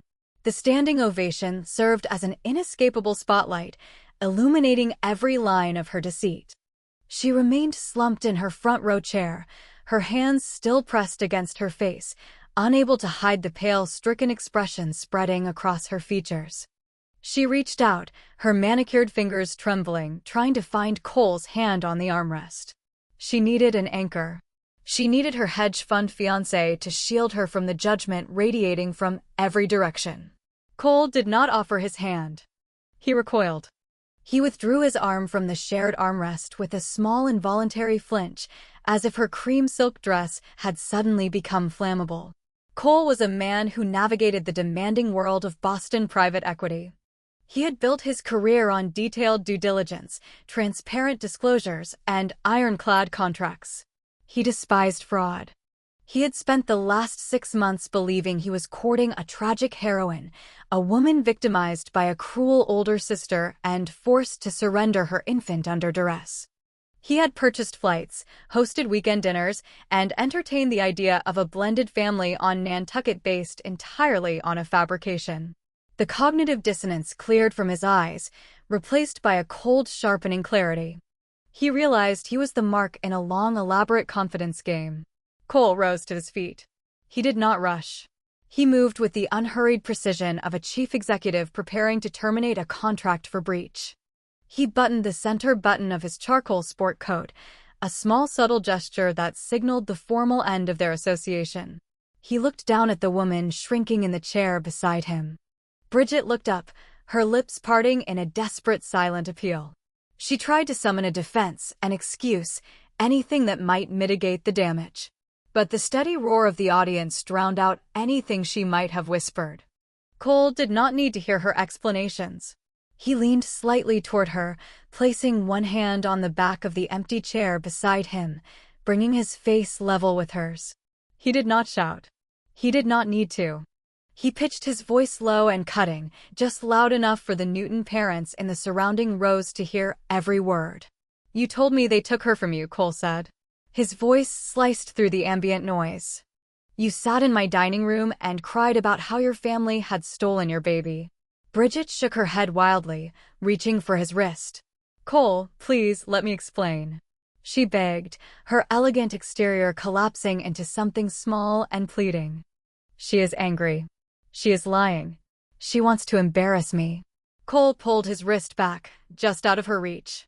He stood again, his face a controlled mask of pity and disgust. He had the analytical mind to recognize a truthing the moment it was placed in front of him. He remembered the strange evasions whenever he asked for specific details about her teenage years. He remembered her reluctance to attempt any formal legal contact through an attorney. He remembered the precise, calculated way she had described her older sister. The pieces clicked into place, forming an image he found morally indefensible. "You faxed her away for a sorority party," Cole said quietly, summarizing the brutal truth of her character in 9 devastating words. "We are done." He turned and walked away. He did not look back at Eleanor. He did not retrieve the cream linen handkerchief he had left folded on his chair. He simply moved.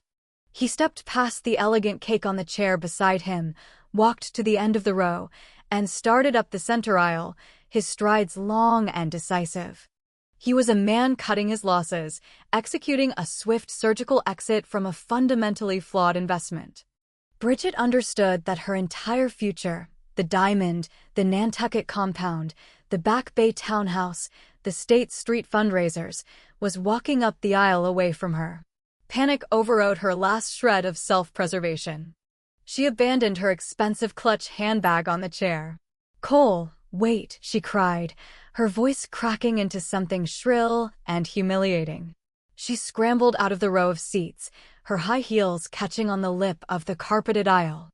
She broke into a clumsy, unsteady jog, chasing him up the center aisle of the auditorium. As she passed the third row from the back, one of her heels caught in the gap between the carpet and the metal edging beneath a row of seats. She stumbled forward, waving her arms to keep her balance. The fitted cream silk of her dress wrinkled sharply at the waist, the perfect line of her hip pulled out of shape. She looked ridiculous. She looked exactly like what she was, a desperate, frantic imposter stripped of her wealthy armor. Cole reached the back of the auditorium.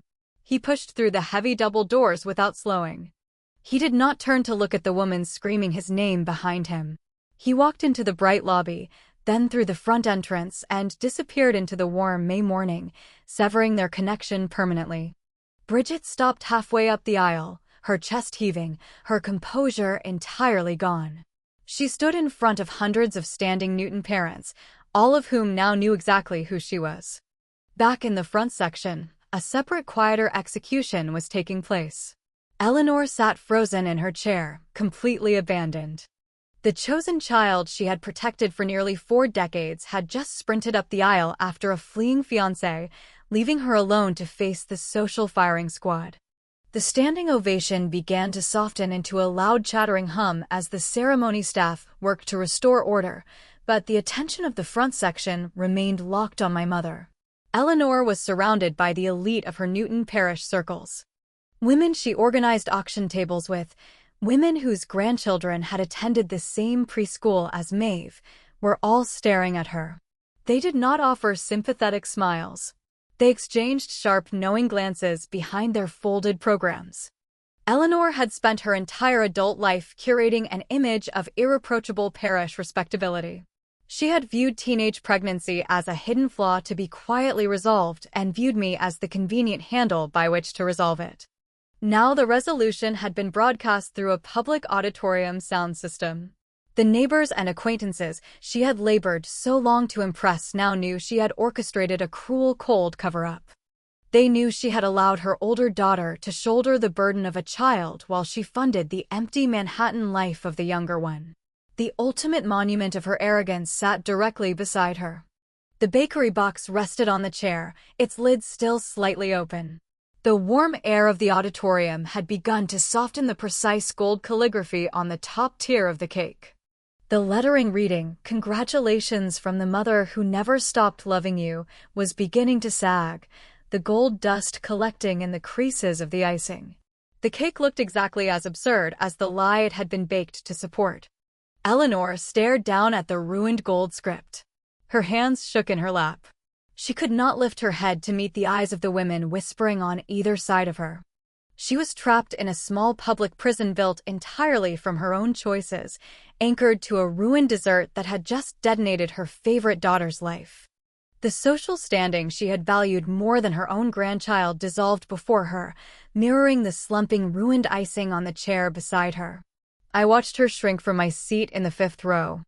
I felt no urge to celebrate openly. I felt no impulse to walk down the aisle and offer her a final cutting line. The morning had delivered a consequence far more punishing than anything I could have engineered. I turned my attention back to the stage, watching the remaining graduates accept their diplomas, feeling lighter than I had in 19 years. The heavy, suffocating weight of my family's fiction had finally lifted from my shoulders, clearing the way for an exit that would sever our ties for good. The ceremony concluded with the traditional movement of the tassels from right to left. A wave of maroon caps lifted into the air over the auditorium, then settled back onto the heads of the new graduates. Families immediately rushed the wide carpeted aisles, eager to capture photographs near the front of the stage. We opted out of that chaotic press. I met Maeve at a quieter side door leading out toward the school's east parking lot. We did not exchange congratulatory words. The heavy charged silence between us communicated everything that needed to be said. We bypassed the crowded photo stations being assembled near the front entrance. We had no interest in posing for stiff staged pictures to send to relatives who had spent 2 decades pretending we did not exist. We simply wanted to leave the building. We walked through the long, quiet east hallway and emerged into the warm, late morning sun. The parking lot was beginning to empty as families drifted out toward their cars. We walked toward my sedan, the faint sound of celebration fading behind us. As we turned down the second row of parked cars, the final small, humiliating act of the Sullivan family drama played out in full view.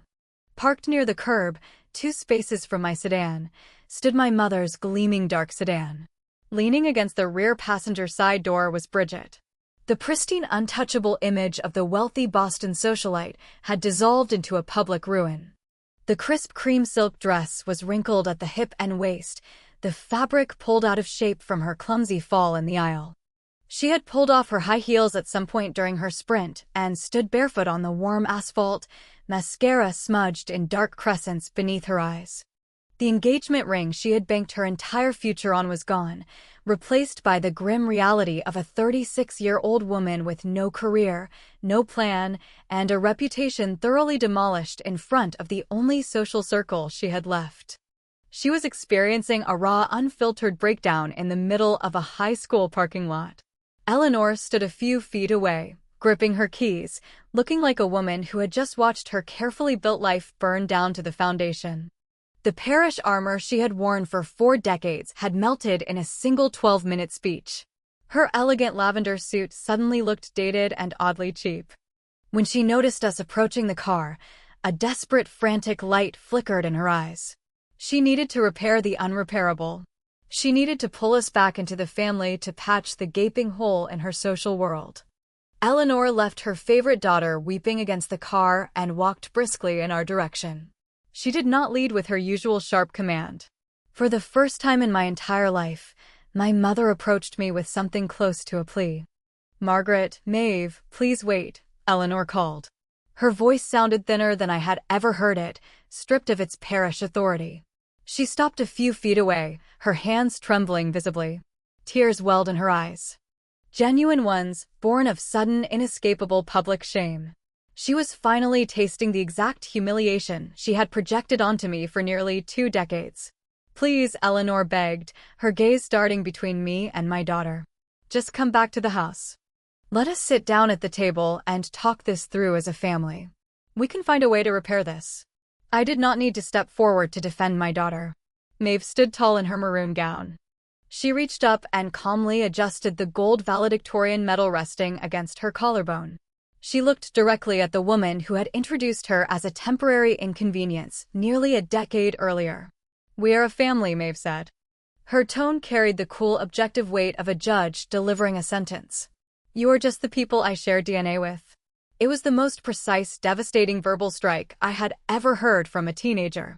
Eleanor physically recoiled, the breath leaving her lungs as if she had been struck in the chest. There was no argument left to mount. Maeve turned her back on her grandmother. She unlocked the passenger door of my sedan, tossed her graduation cap onto the back seat, and slid inside. I walked around to the driver's side, sparing one final look at the wreckage of my mother's life. Bridget was still weeping silently against the dark sedan. Eleanor stood frozen on the warm asphalt, a woman permanently trapped in a prison constructed brick by brick from her own vanity. I got into my car, started the engine, and rolled down the windows to let the late spring air rush in. We drove out of the school parking lot, leaving the chosen daughter and her chief enabler standing alone in the sun to absorb the consequences of nearly 2 decades of choices. They could return to the auditorium and share the melting bakery cake among themselves. We drove east, out of Newton, toward the heart of Boston. We did not go home to eat warmed leftovers. I handed my keys to a valet in front of a historic Harborview restaurant near the North End.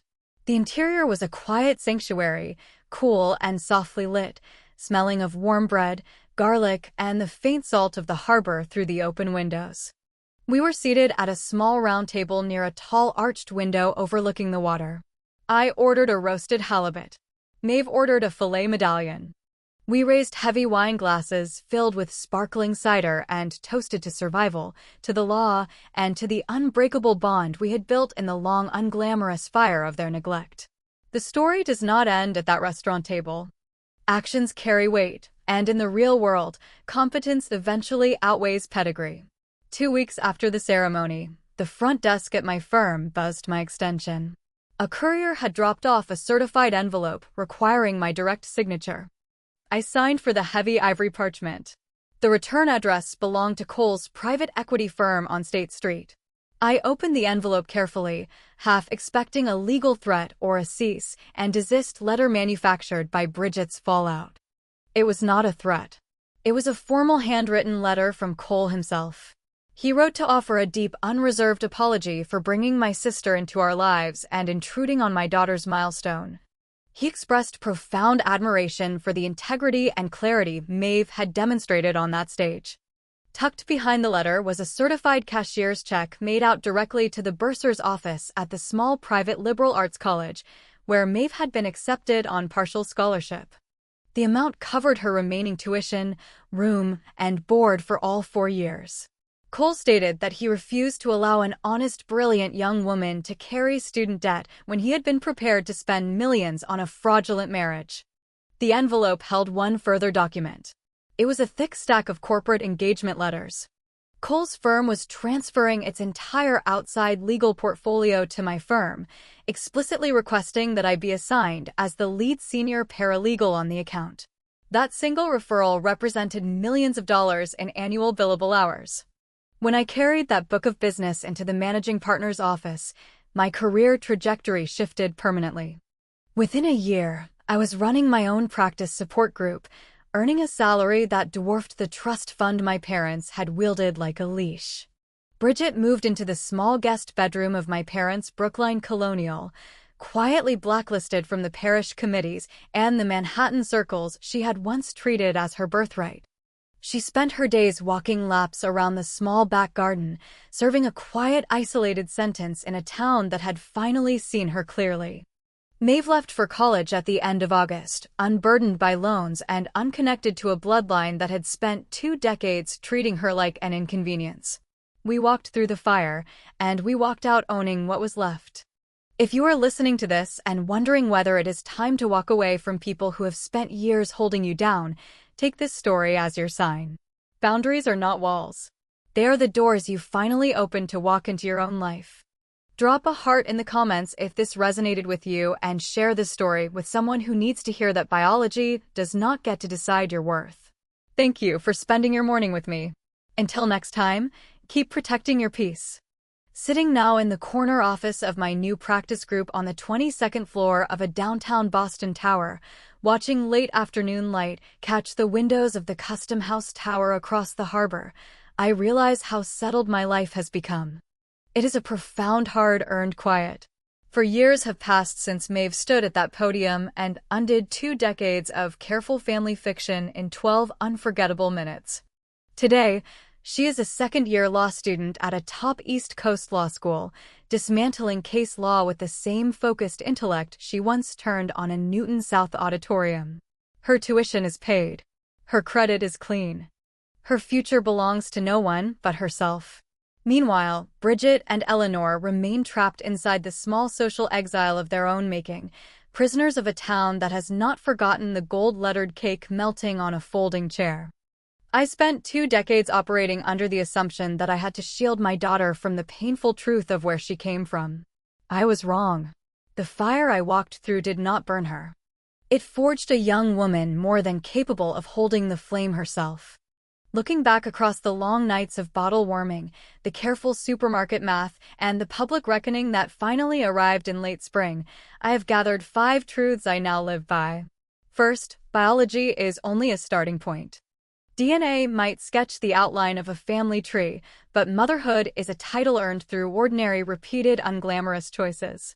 A signature on a hospital form means nothing if the chair beside the sickbed stays empty for 2 decades. Second, children are quiet, brilliant observers. We often convince ourselves that we can hide our sacrifices or sanitize toxic relatives to protect our children's innocence. We cannot. They see exactly who holds their hand during a fever, and they recognize exactly who treats them like an embarrassing footnote at a family dinner. Third, an expensive wardrobe cannot disguise a bankrupt character. Bridget believed cream silk and a hedge fund engagement could rewrite her past. But deception requires constant, exhausting maintenance. The truth simply waits patiently until someone hands it a microphone. Fourth, boundaries are the structural beams of a life worth living. For years, I allowed my parents to define our worth, naively hoping that career milestones would finally buy their respect. I learned that you cannot negotiate respect at a table where you are viewed as a fixture rather than a guest. Walking away is not surrender. It is the deliberate reclamation of your own ground. Fifth, the most powerful response to betrayal is a thriving life. We did not spend our energy plotting their downfall. We spent our energy building a life of our own. Real success, rooted in integrity and steady, patient work, becomes a fortress that manipulation cannot reach. We built our family from the foundation up, using store-brand groceries, shared sacrifices, and an absolute uncompromising loyalty. If you are listening to this while carrying the heavy weight of a family that has never once valued what you contribute, stop waiting for their applause. You have the authority to walk out of their theater and build your own stage. Thank you for spending your time with me today. If any part of this story mirrored your own quiet battles, or if you found something useful in Maeve's victory, please tap the like button and subscribe to the channel. Leave a comment below and share the hardest boundary you have ever had to draw. We are building a community of survivors here. She sighed heavily into the receiver, told me to fax the file to a copy shop on Broadway, and promised she would handle it between her morning class and her 3 o'clock Pilates session. 3 days later, I stood beside the humming fax machine in the firm's mail room. The green light blinked steadily. The dial tone screeched, and a warm sheet of paper slid into the receiving tray.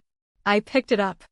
There was Bridget's signature, looped and rushed in black ballpoint ink, stamped by a New York notary public.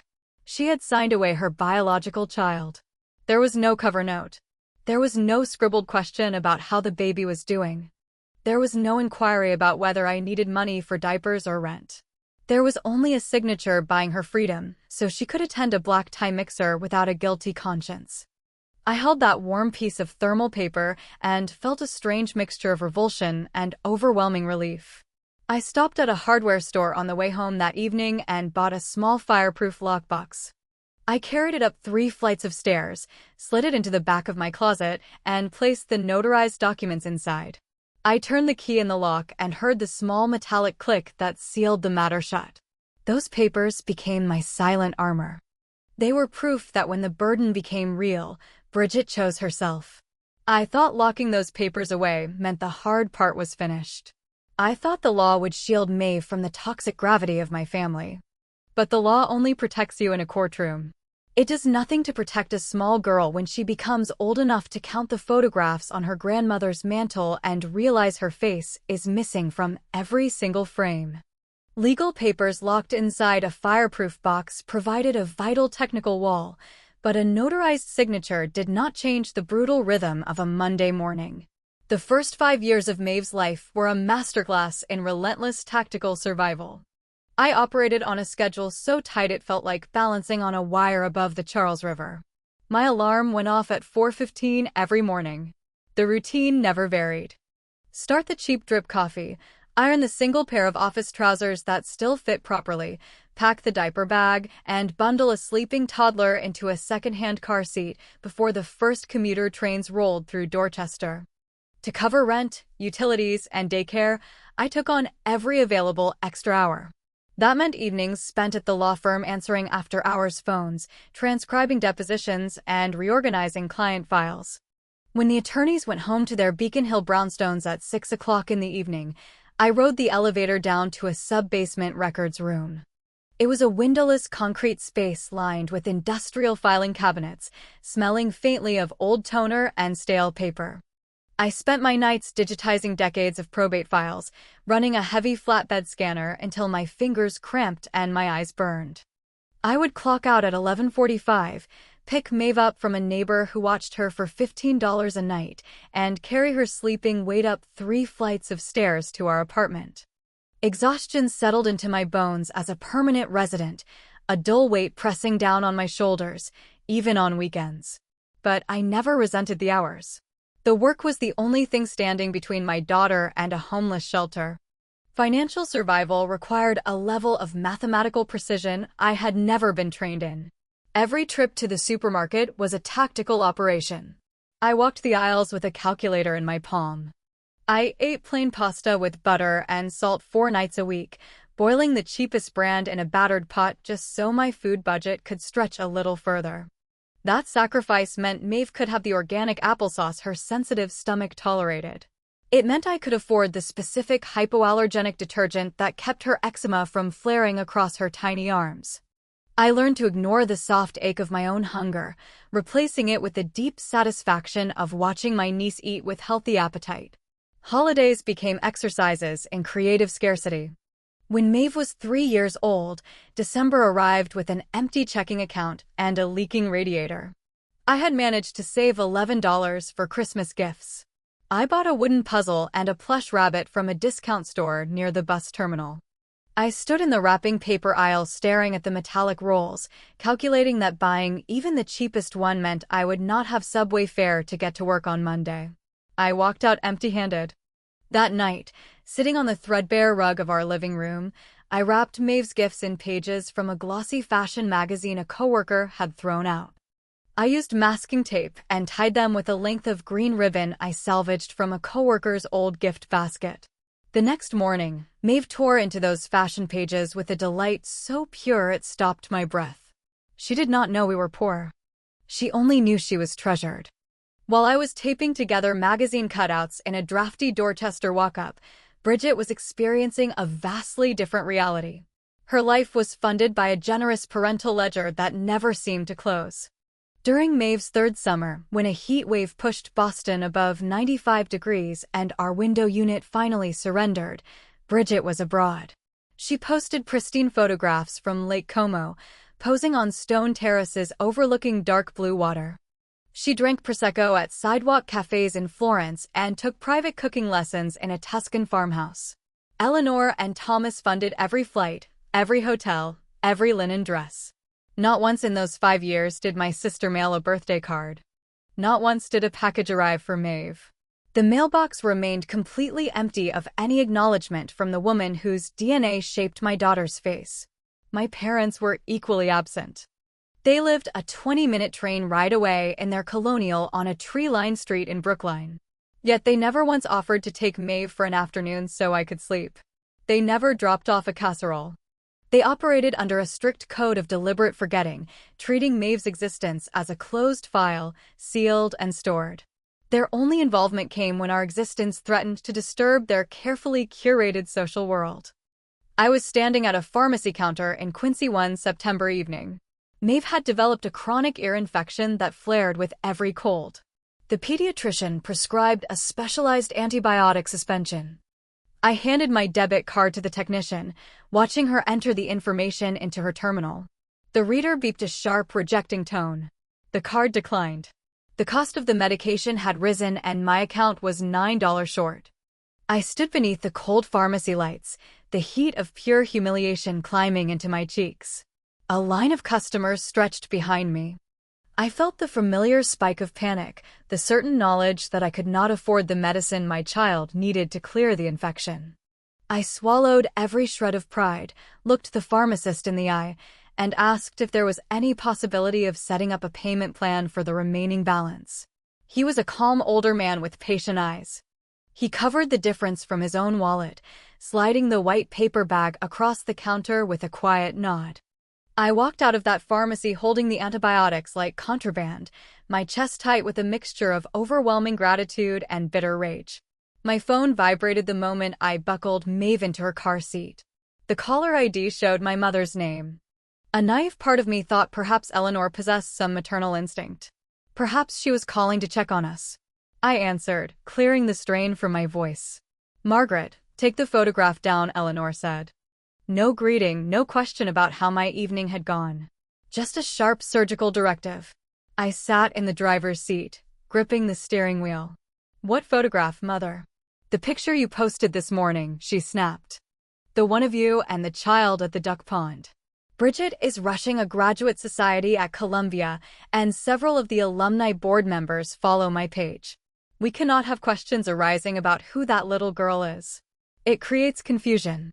"Take it down immediately." I stared through the windshield at the flickering pharmacy sign.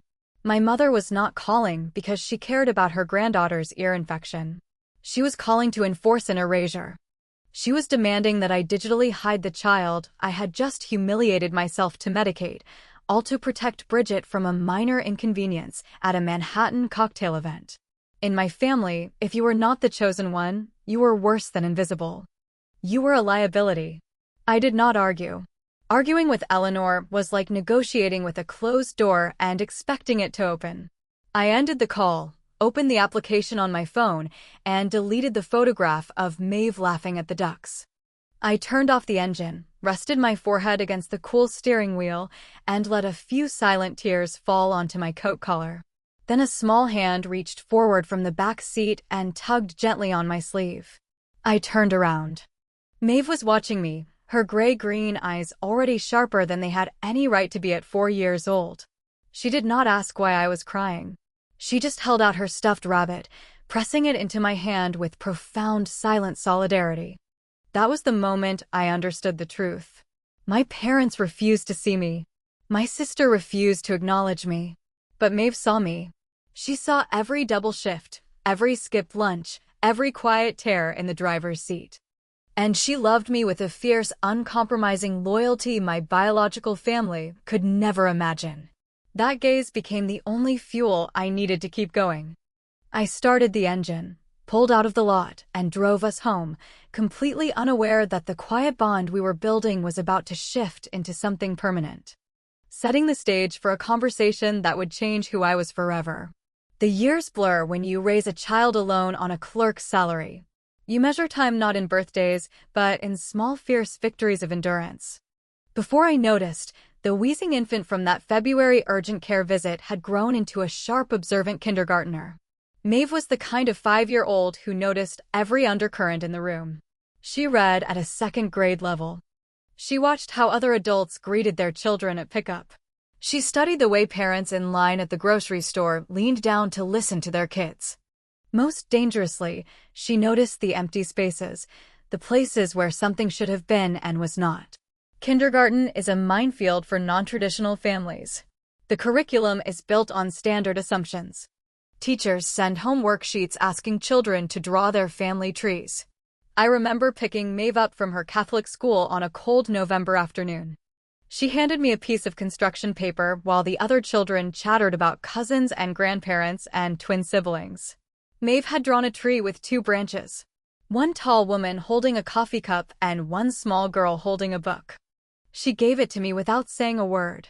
I taped it to our refrigerator next to a final notice from the gas company. It was a beautiful drawing, but it forced me to confront the quiet isolation my niece was already processing in her own mind. The real damage did not come from the classroom. It came from the rare obligatory visits to my parents' colonial in Brookline. Eleanor required our presence twice a year, usually around Easter and a brief afternoon during the Christmas season. These visits were never expressions of affection. They were calculated performances designed to preserve the appearance of an intact family for the neighbors and parish acquaintances. Walking into that house was like stepping into a private gallery dedicated to a single celebrated subject. The subject was Bridget. The walls of the long center hallway were lined with custom silver and gold frames. Bridget in her high school debate uniform. Bridget on the steps of Low Library at Columbia. Bridget posing in a ball gown at a charity gala in Manhattan. A heavy mahogany sideboard in the formal dining room held studio portraits of my sister at every milestone of her life. During one Easter visit when Maeve was almost 6, I watched her drift down the long, carpeted hallway. She stopped in front of a console table covered in framed pictures. Her small hands gripped the edge of the polished wood. She scanned each face. She looked at the marble mantel above the fireplace. She looked at the upright piano in the corner of the parlor. There was not a single trace of her in that entire house. Not a school photograph. Not a finger painting. Not a snapshot from a single birthday. She was a ghost walking through her own grandparents' living room. We rode the commuter rail back to Dorchester in absolute silence. I gripped the metal handhold above the window, my jaw locked with a quiet, burning fury. I wanted to protect her from that blatant erasure, but I could not blindfold her to the bare reality of the walls. The reckoning came on a rainy Friday night in early March. We were sitting cross-legged on the worn rug of our living room. The small television in the corner played a quiet animated film, casting blue light across the room. We were eating boxed macaroni and cheese from chipped ceramic bowls, the kind with the bright orange powder. It was our weekly Friday tradition. We used the coffee table as our dining surface. Maeve set her plastic fork down. The television light flickered across her face. Her gray-green eyes lifted to mine, far too serious for a child still losing her front teeth. "Margaret," she asked, her voice quiet but cutting. "Why does Grandma only have pictures of Aunt Bridget? Why am I not on any of the walls?" It was the kind of question that empties your lungs. My chest seized. I looked down at the orange noodles, trying to swallow the sudden hard knot forming in my throat. How do you explain the concept of a chosen child to a not-quite 6-year-old? How do you explain that her biological mother was a social inconvenience they wanted to erase, and she was the breathing reminder they wanted to forget? You do not explain it. You build a shield. I set my fork down and reached across the coffee table to take her small hand. "Grandma is complicated, sweetheart," I said, forcing my voice steady and warm. "Some people only display the things they understand and feel proud of. But you do not need to worry about the walls in that house. You have me. You will always have me. Every wall inside my heart is covered with pictures of you." Maeve looked at me. She did not cry. She possessed a stoic gravity that often unsettled me. She was weighing the heavy meaning of my words, measuring the cold quiet of her grandparents against the warm, undeniable certainty of my hand around hers. She looked down at the orange noodles, then back up at my face. "Then is it okay if I just call you Mom?" The room went still. For almost 6 years, I had been Aunt Margaret. I had signed every form as her legal guardian. I had locked the heavy paperwork in a fireproof box to sever her biological ties. But a legal document is just paper. This was different. This was a child consciously choosing her parent. I could not hold the tears back. They spilled hot and fast down my cheeks. I pushed the coffee table aside, pulled her into my lap, and wrapped my arms around her small body. I buried my face in her dark hair, breathing in the scent of strawberry shampoo and pure, clean childhood. "Yes," I whispered, my voice breaking against her shoulder.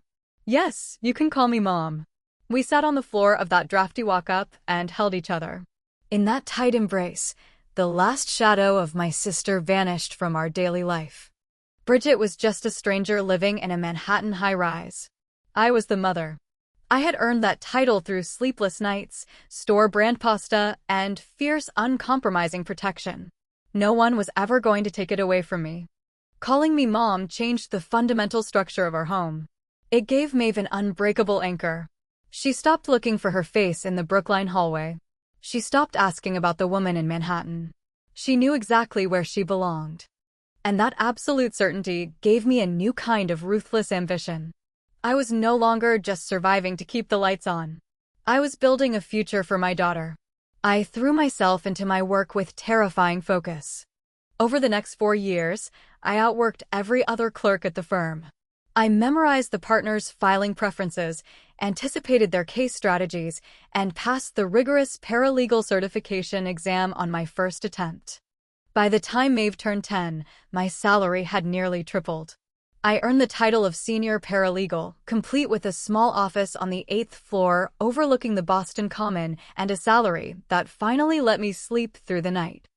I handed in notice on the Dorchester apartment and drove our small rented moving truck west out of the city. I bought us a modest 3-bedroom in a quiet neighborhood in Newton, a town with strong public schools and old maple trees that turned gold in October. The house had a small fenced yard and a front porch with 2 wicker chairs. We painted Maeve's bedroom a soft sage green. We were thriving. We had built a stable life without a single dollar or word of support from anyone who shared my last name. I felt invincible. I looked at my respectable salary, my career trajectory, and my brilliant 10-year-old daughter, and I made a critical error of judgment. I believed my financial stability would force my parents to respect us. I believed that because I had elevated our standing and proved my competence, Eleanor might finally extend a real seat at the family table. That lingering naive hope led me to accept an invitation to Easter dinner at their colonial home in Brookline. I walked through their heavy oak front door expecting a thaw, setting the stage for the most brutal public erasure we would ever endure. Walking into that Brookline colonial on Easter Sunday was my single greatest tactical mistake. I had allowed my new senior paralegal title and my Newton deed to cloud my judgment. I believed my financial independence would function as armor. I thought my parents would look at the articulate, well-dressed 10-year-old standing beside me and finally feel a flicker of pride. Instead, I walked into a curated performance. My parents were not hosting a quiet family holiday.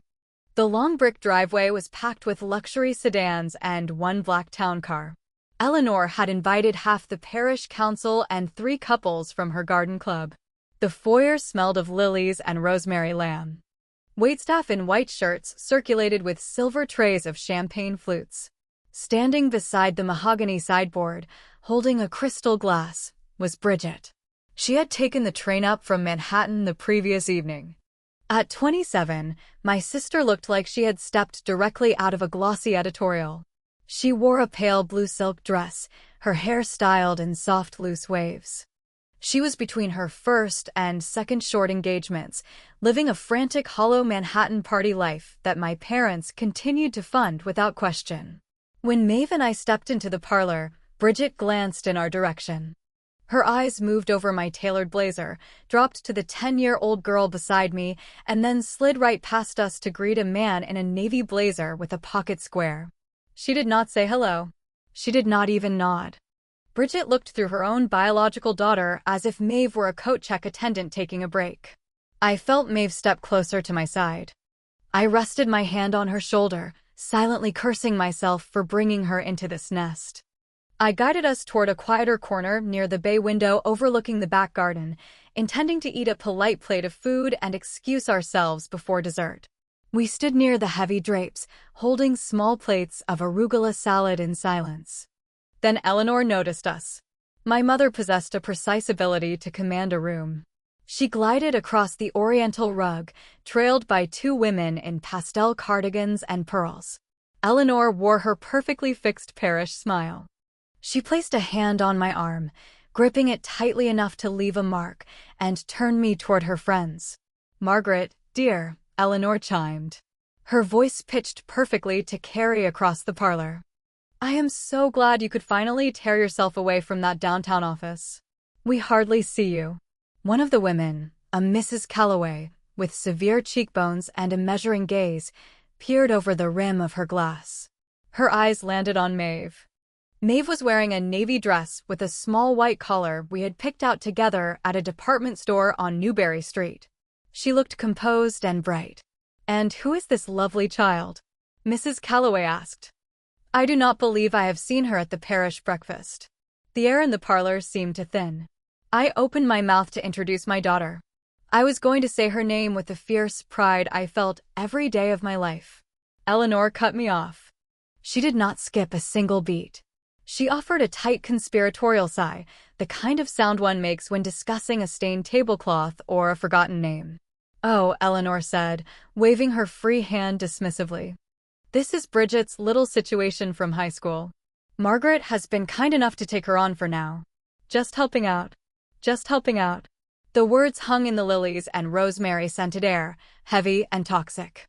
My mother had just reduced a decade of my unbroken devotion to a temporary favor. She had just reduced a brilliant breathing 10-year-old to a managed inconvenience.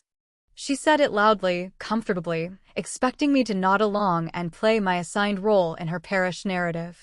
I did not look at Eleanor. I looked down at Maeve. I watched my 10-year-old daughter's shoulders sink almost imperceptibly. The bright alertness in her gray-green eyes dimmed instantly. She folded her hands neatly in front of her navy dress and stared down at her polished shoes. She shrank into herself, absorbing the brutal message that she was nothing more than a problem someone else had agreed to manage. A cold crystalline clarity washed over me. There was no argument worth having here. There was no point in raising my voice in front of the parish council.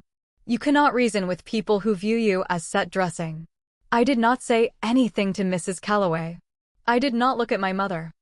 I set my plate of arugula on a side table with a sharp, deliberate click. I reached down and took Maeve's hand. My grip was steady and firm. "Come on, sweetheart," I said, my voice low and even. "We are going." "Margaret, do not be theatrical," Eleanor hissed, her parish smile cracking at the corners. "The lamb is just about to come out. You are embarrassing me in front of my guests." I turned my head just enough to meet my mother's eye. I let her see the quiet final stillness in my expression. "You embarrass yourself, Eleanor." I did not wait for a reply. I led Maeve past the mahogany sideboard. I walked us right past Bridget, who was laughing brightly at something the man in the pocket square had said. We walked through the heavy oak front door, down the brick steps, and into the cool April afternoon. I buckled Maeve into the back seat of my car, climbed into the driver's seat, and pulled out of the long brick driveway. We left Brookline behind us before the lamb ever reached the table. The drive back toward Newton was silent. The radio was off. I could hear Maeve sniffling quietly in the back seat. My heart felt as if it were splitting against my ribs. I had promised to protect her, and I had walked her straight into an ambush. I did not drive us home. I pulled off the Mass Pike at the first exit and parked outside a small family diner with a hand-painted sign. It was the kind of place that smelled like fried potatoes and strong coffee, the kind of place where nobody cared what your last name was. We slid into a corner booth with cracked red vinyl. The waitress handed us 2 laminated menus. I did not open mine. I ordered 2 chocolate milkshakes and a plate of crinkle-cut fries. When the waitress walked away, I slid around the booth to sit next to Maeve. I put my arm around her. She leaned her head against my shoulder, the soft cotton of her dress catching on my blazer. "I am so sorry I took you there," I whispered into her hair. She looked up at me, her eyes rimmed pink. "Am I a problem, Mom?" The word ripped through me. I took her face in both my hands, making sure she had nowhere to look but directly into my eyes. "You listen to me, Maeve Sullivan," I said, my voice thick. "You are the very best thing that has ever happened to me. You are my daughter. You are brilliant, and you are wanted, and you are loved. Grandma is a small, sad woman who only cares what other people think. We do not need her. We do not need any of them." The waitress brought our milkshakes in tall, fluted glasses, topped with whipped cream and a single cherry. I slid one across the speckled table toward Maeve. "I promise you," I said, raising my own glass. "We will never put ourselves in that room again. That part of our life is over. We are our family. Just you and me." Maeve picked up a hot fry, dipped it carefully into her milkshake, and took a bite. She offered me a small, genuine smile. "Just you and me," she echoed. I kept that promise. I built a fortress around us. I blocked my parents' phone numbers for months at a stretch. I ignored Bridget's rare performative text messages on Christmas Eve and the day after Easter. For the next 6 years, we lived entirely on our own terms. I watched my daughter transform from a quiet 10-year-old into a fierce, independent 16-year-old. She was a force of nature. She earned straight A's in honors classes, devoured thick biographies of women in law and medicine, and joined her high school's mock trial team. She argued with the precision of a seasoned litigator. We were safe. We were untouchable. Or so I believed. I underestimated the quiet, insidious nature of modern technology. I forgot that you do not need to walk through someone's front door to let poison into your home. Sometimes the poison slips in through the screen of a smartphone, delivered in a format that you can never quite unsee. Just as Maeve was finding her voice, my family found a new way to remind her that they still viewed her as a borrowed object, setting off a slow-burning rage that would carry us straight to graduation day. 6 years of silence can build a very comfortable fortress. After that disastrous Easter, I kept my promise. We lived in our own world, insulated from the parish gossip and the curated photographs in Brookline. Fast forward to Maeve's junior year at Newton South High School. The wide-eyed girl in the navy dress was gone. In her place stood a brilliant, fiercely independent 16-year-old who commanded every room she walked into. Maeve was earning top marks in advanced placement classes. She spent her weekends in pressed blazers, dominating mock trial competitions across New England. She possessed a terrifying ability to dismantle an opposing team's argument with calm forensic precision.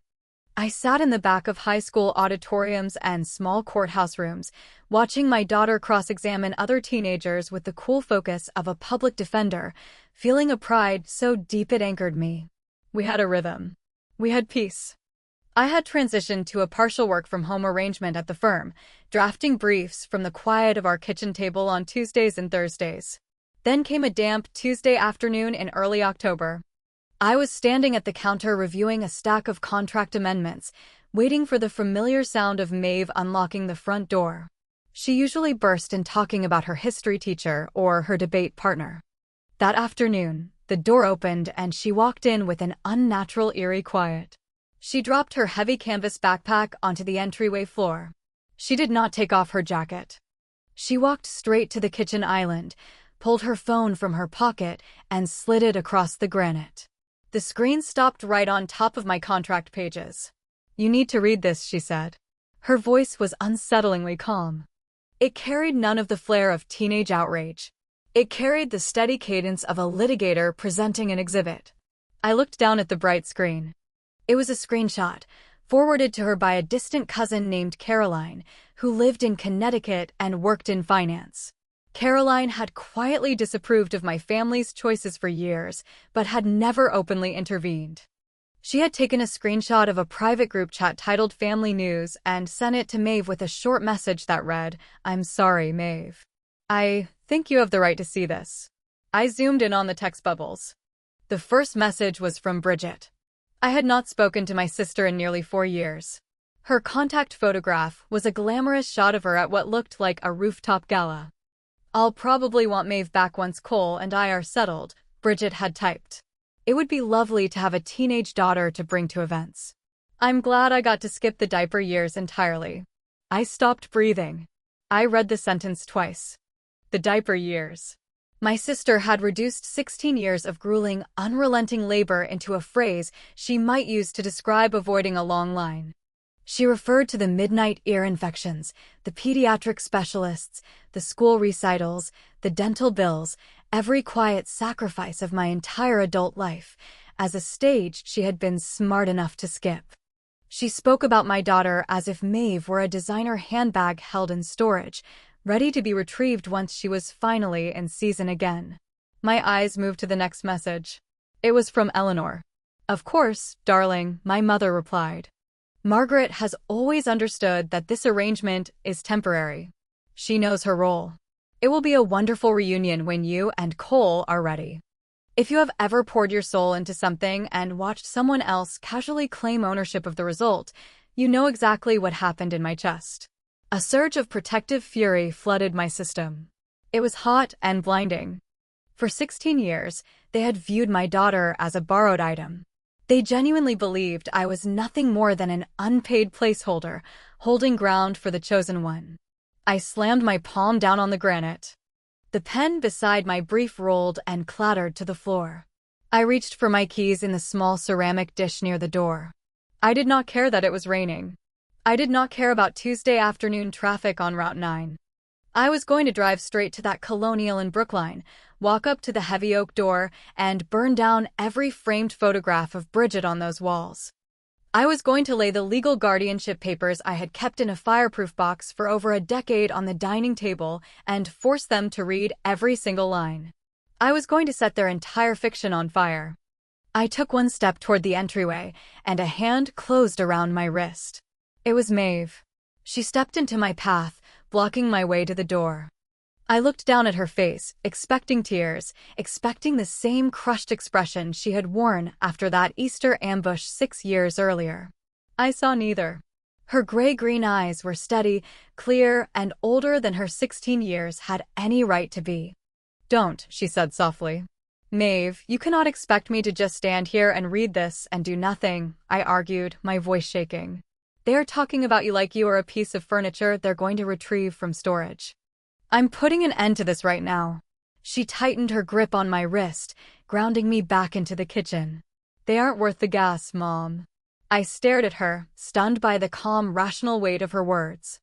"Let them keep believing their own story," Maeve continued, her tone level and pragmatic. "Going over there gives them exactly what they want. It gives them a scene. It makes them feel important. They are strangers to me. You don't yell at strangers for saying stupid things in a private chat. You just keep walking." I let the keys drop back into the ceramic dish with a small dull clatter. I looked at the extraordinary young woman standing in my kitchen. She had not internalized their dismissal. She had observed it, classified it as absurd, and filed it under irrelevant. My daughter had outgrown the need for their approval. She was offering me the same release. I pulled her into a tight embrace. We stood in the kitchen, listening to the rain ticking against the windows, letting the rage slowly dissolve into a deep, cold pity. We deleted the screenshot. We blocked Caroline from sending any further updates. We chose to protect our peace, assuming Bridget was just running her mouth to our mother, spinning idle fantasies to make herself feel maternal without doing any of the actual work. We thought the group chat was just an echo chamber for narcissists. We thought they would stay safely on their side of the Charles River, contained inside their parish circles and their Manhattan high-rise, leaving us alone to finish high school in peace. We were wrong. Bridget was not idly daydreaming about a teenage daughter. She was strategically positioning a stage. Her glittering, expensive Manhattan life had finally hit a hard wall. She was approaching her late 30s. Her trust fund allowances were tightening. Her last 2 engagements had ended in quiet annulments that yielded almost nothing in settlement, and she needed a dramatic rebrand to secure her next financial future. We did not know it that rainy afternoon, but Bridget had just landed her largest fish. She needed to present the image of a tragic separated mother to seal the engagement. The messages were not fantasy. They were a strategic business plan, and she was about to bring that campaign right to our front porch. The screenshots we discovered on that wet October afternoon were not the result of dormant maternal instinct suddenly awakening. They were the opening moves of a precisely calculated public relations campaign. We soon learned that Bridget had quietly relocated from Manhattan back to the Boston area. Her dazzling Manhattan life had finally run its course. At 36, she was aging out of the rooftop bar circuit.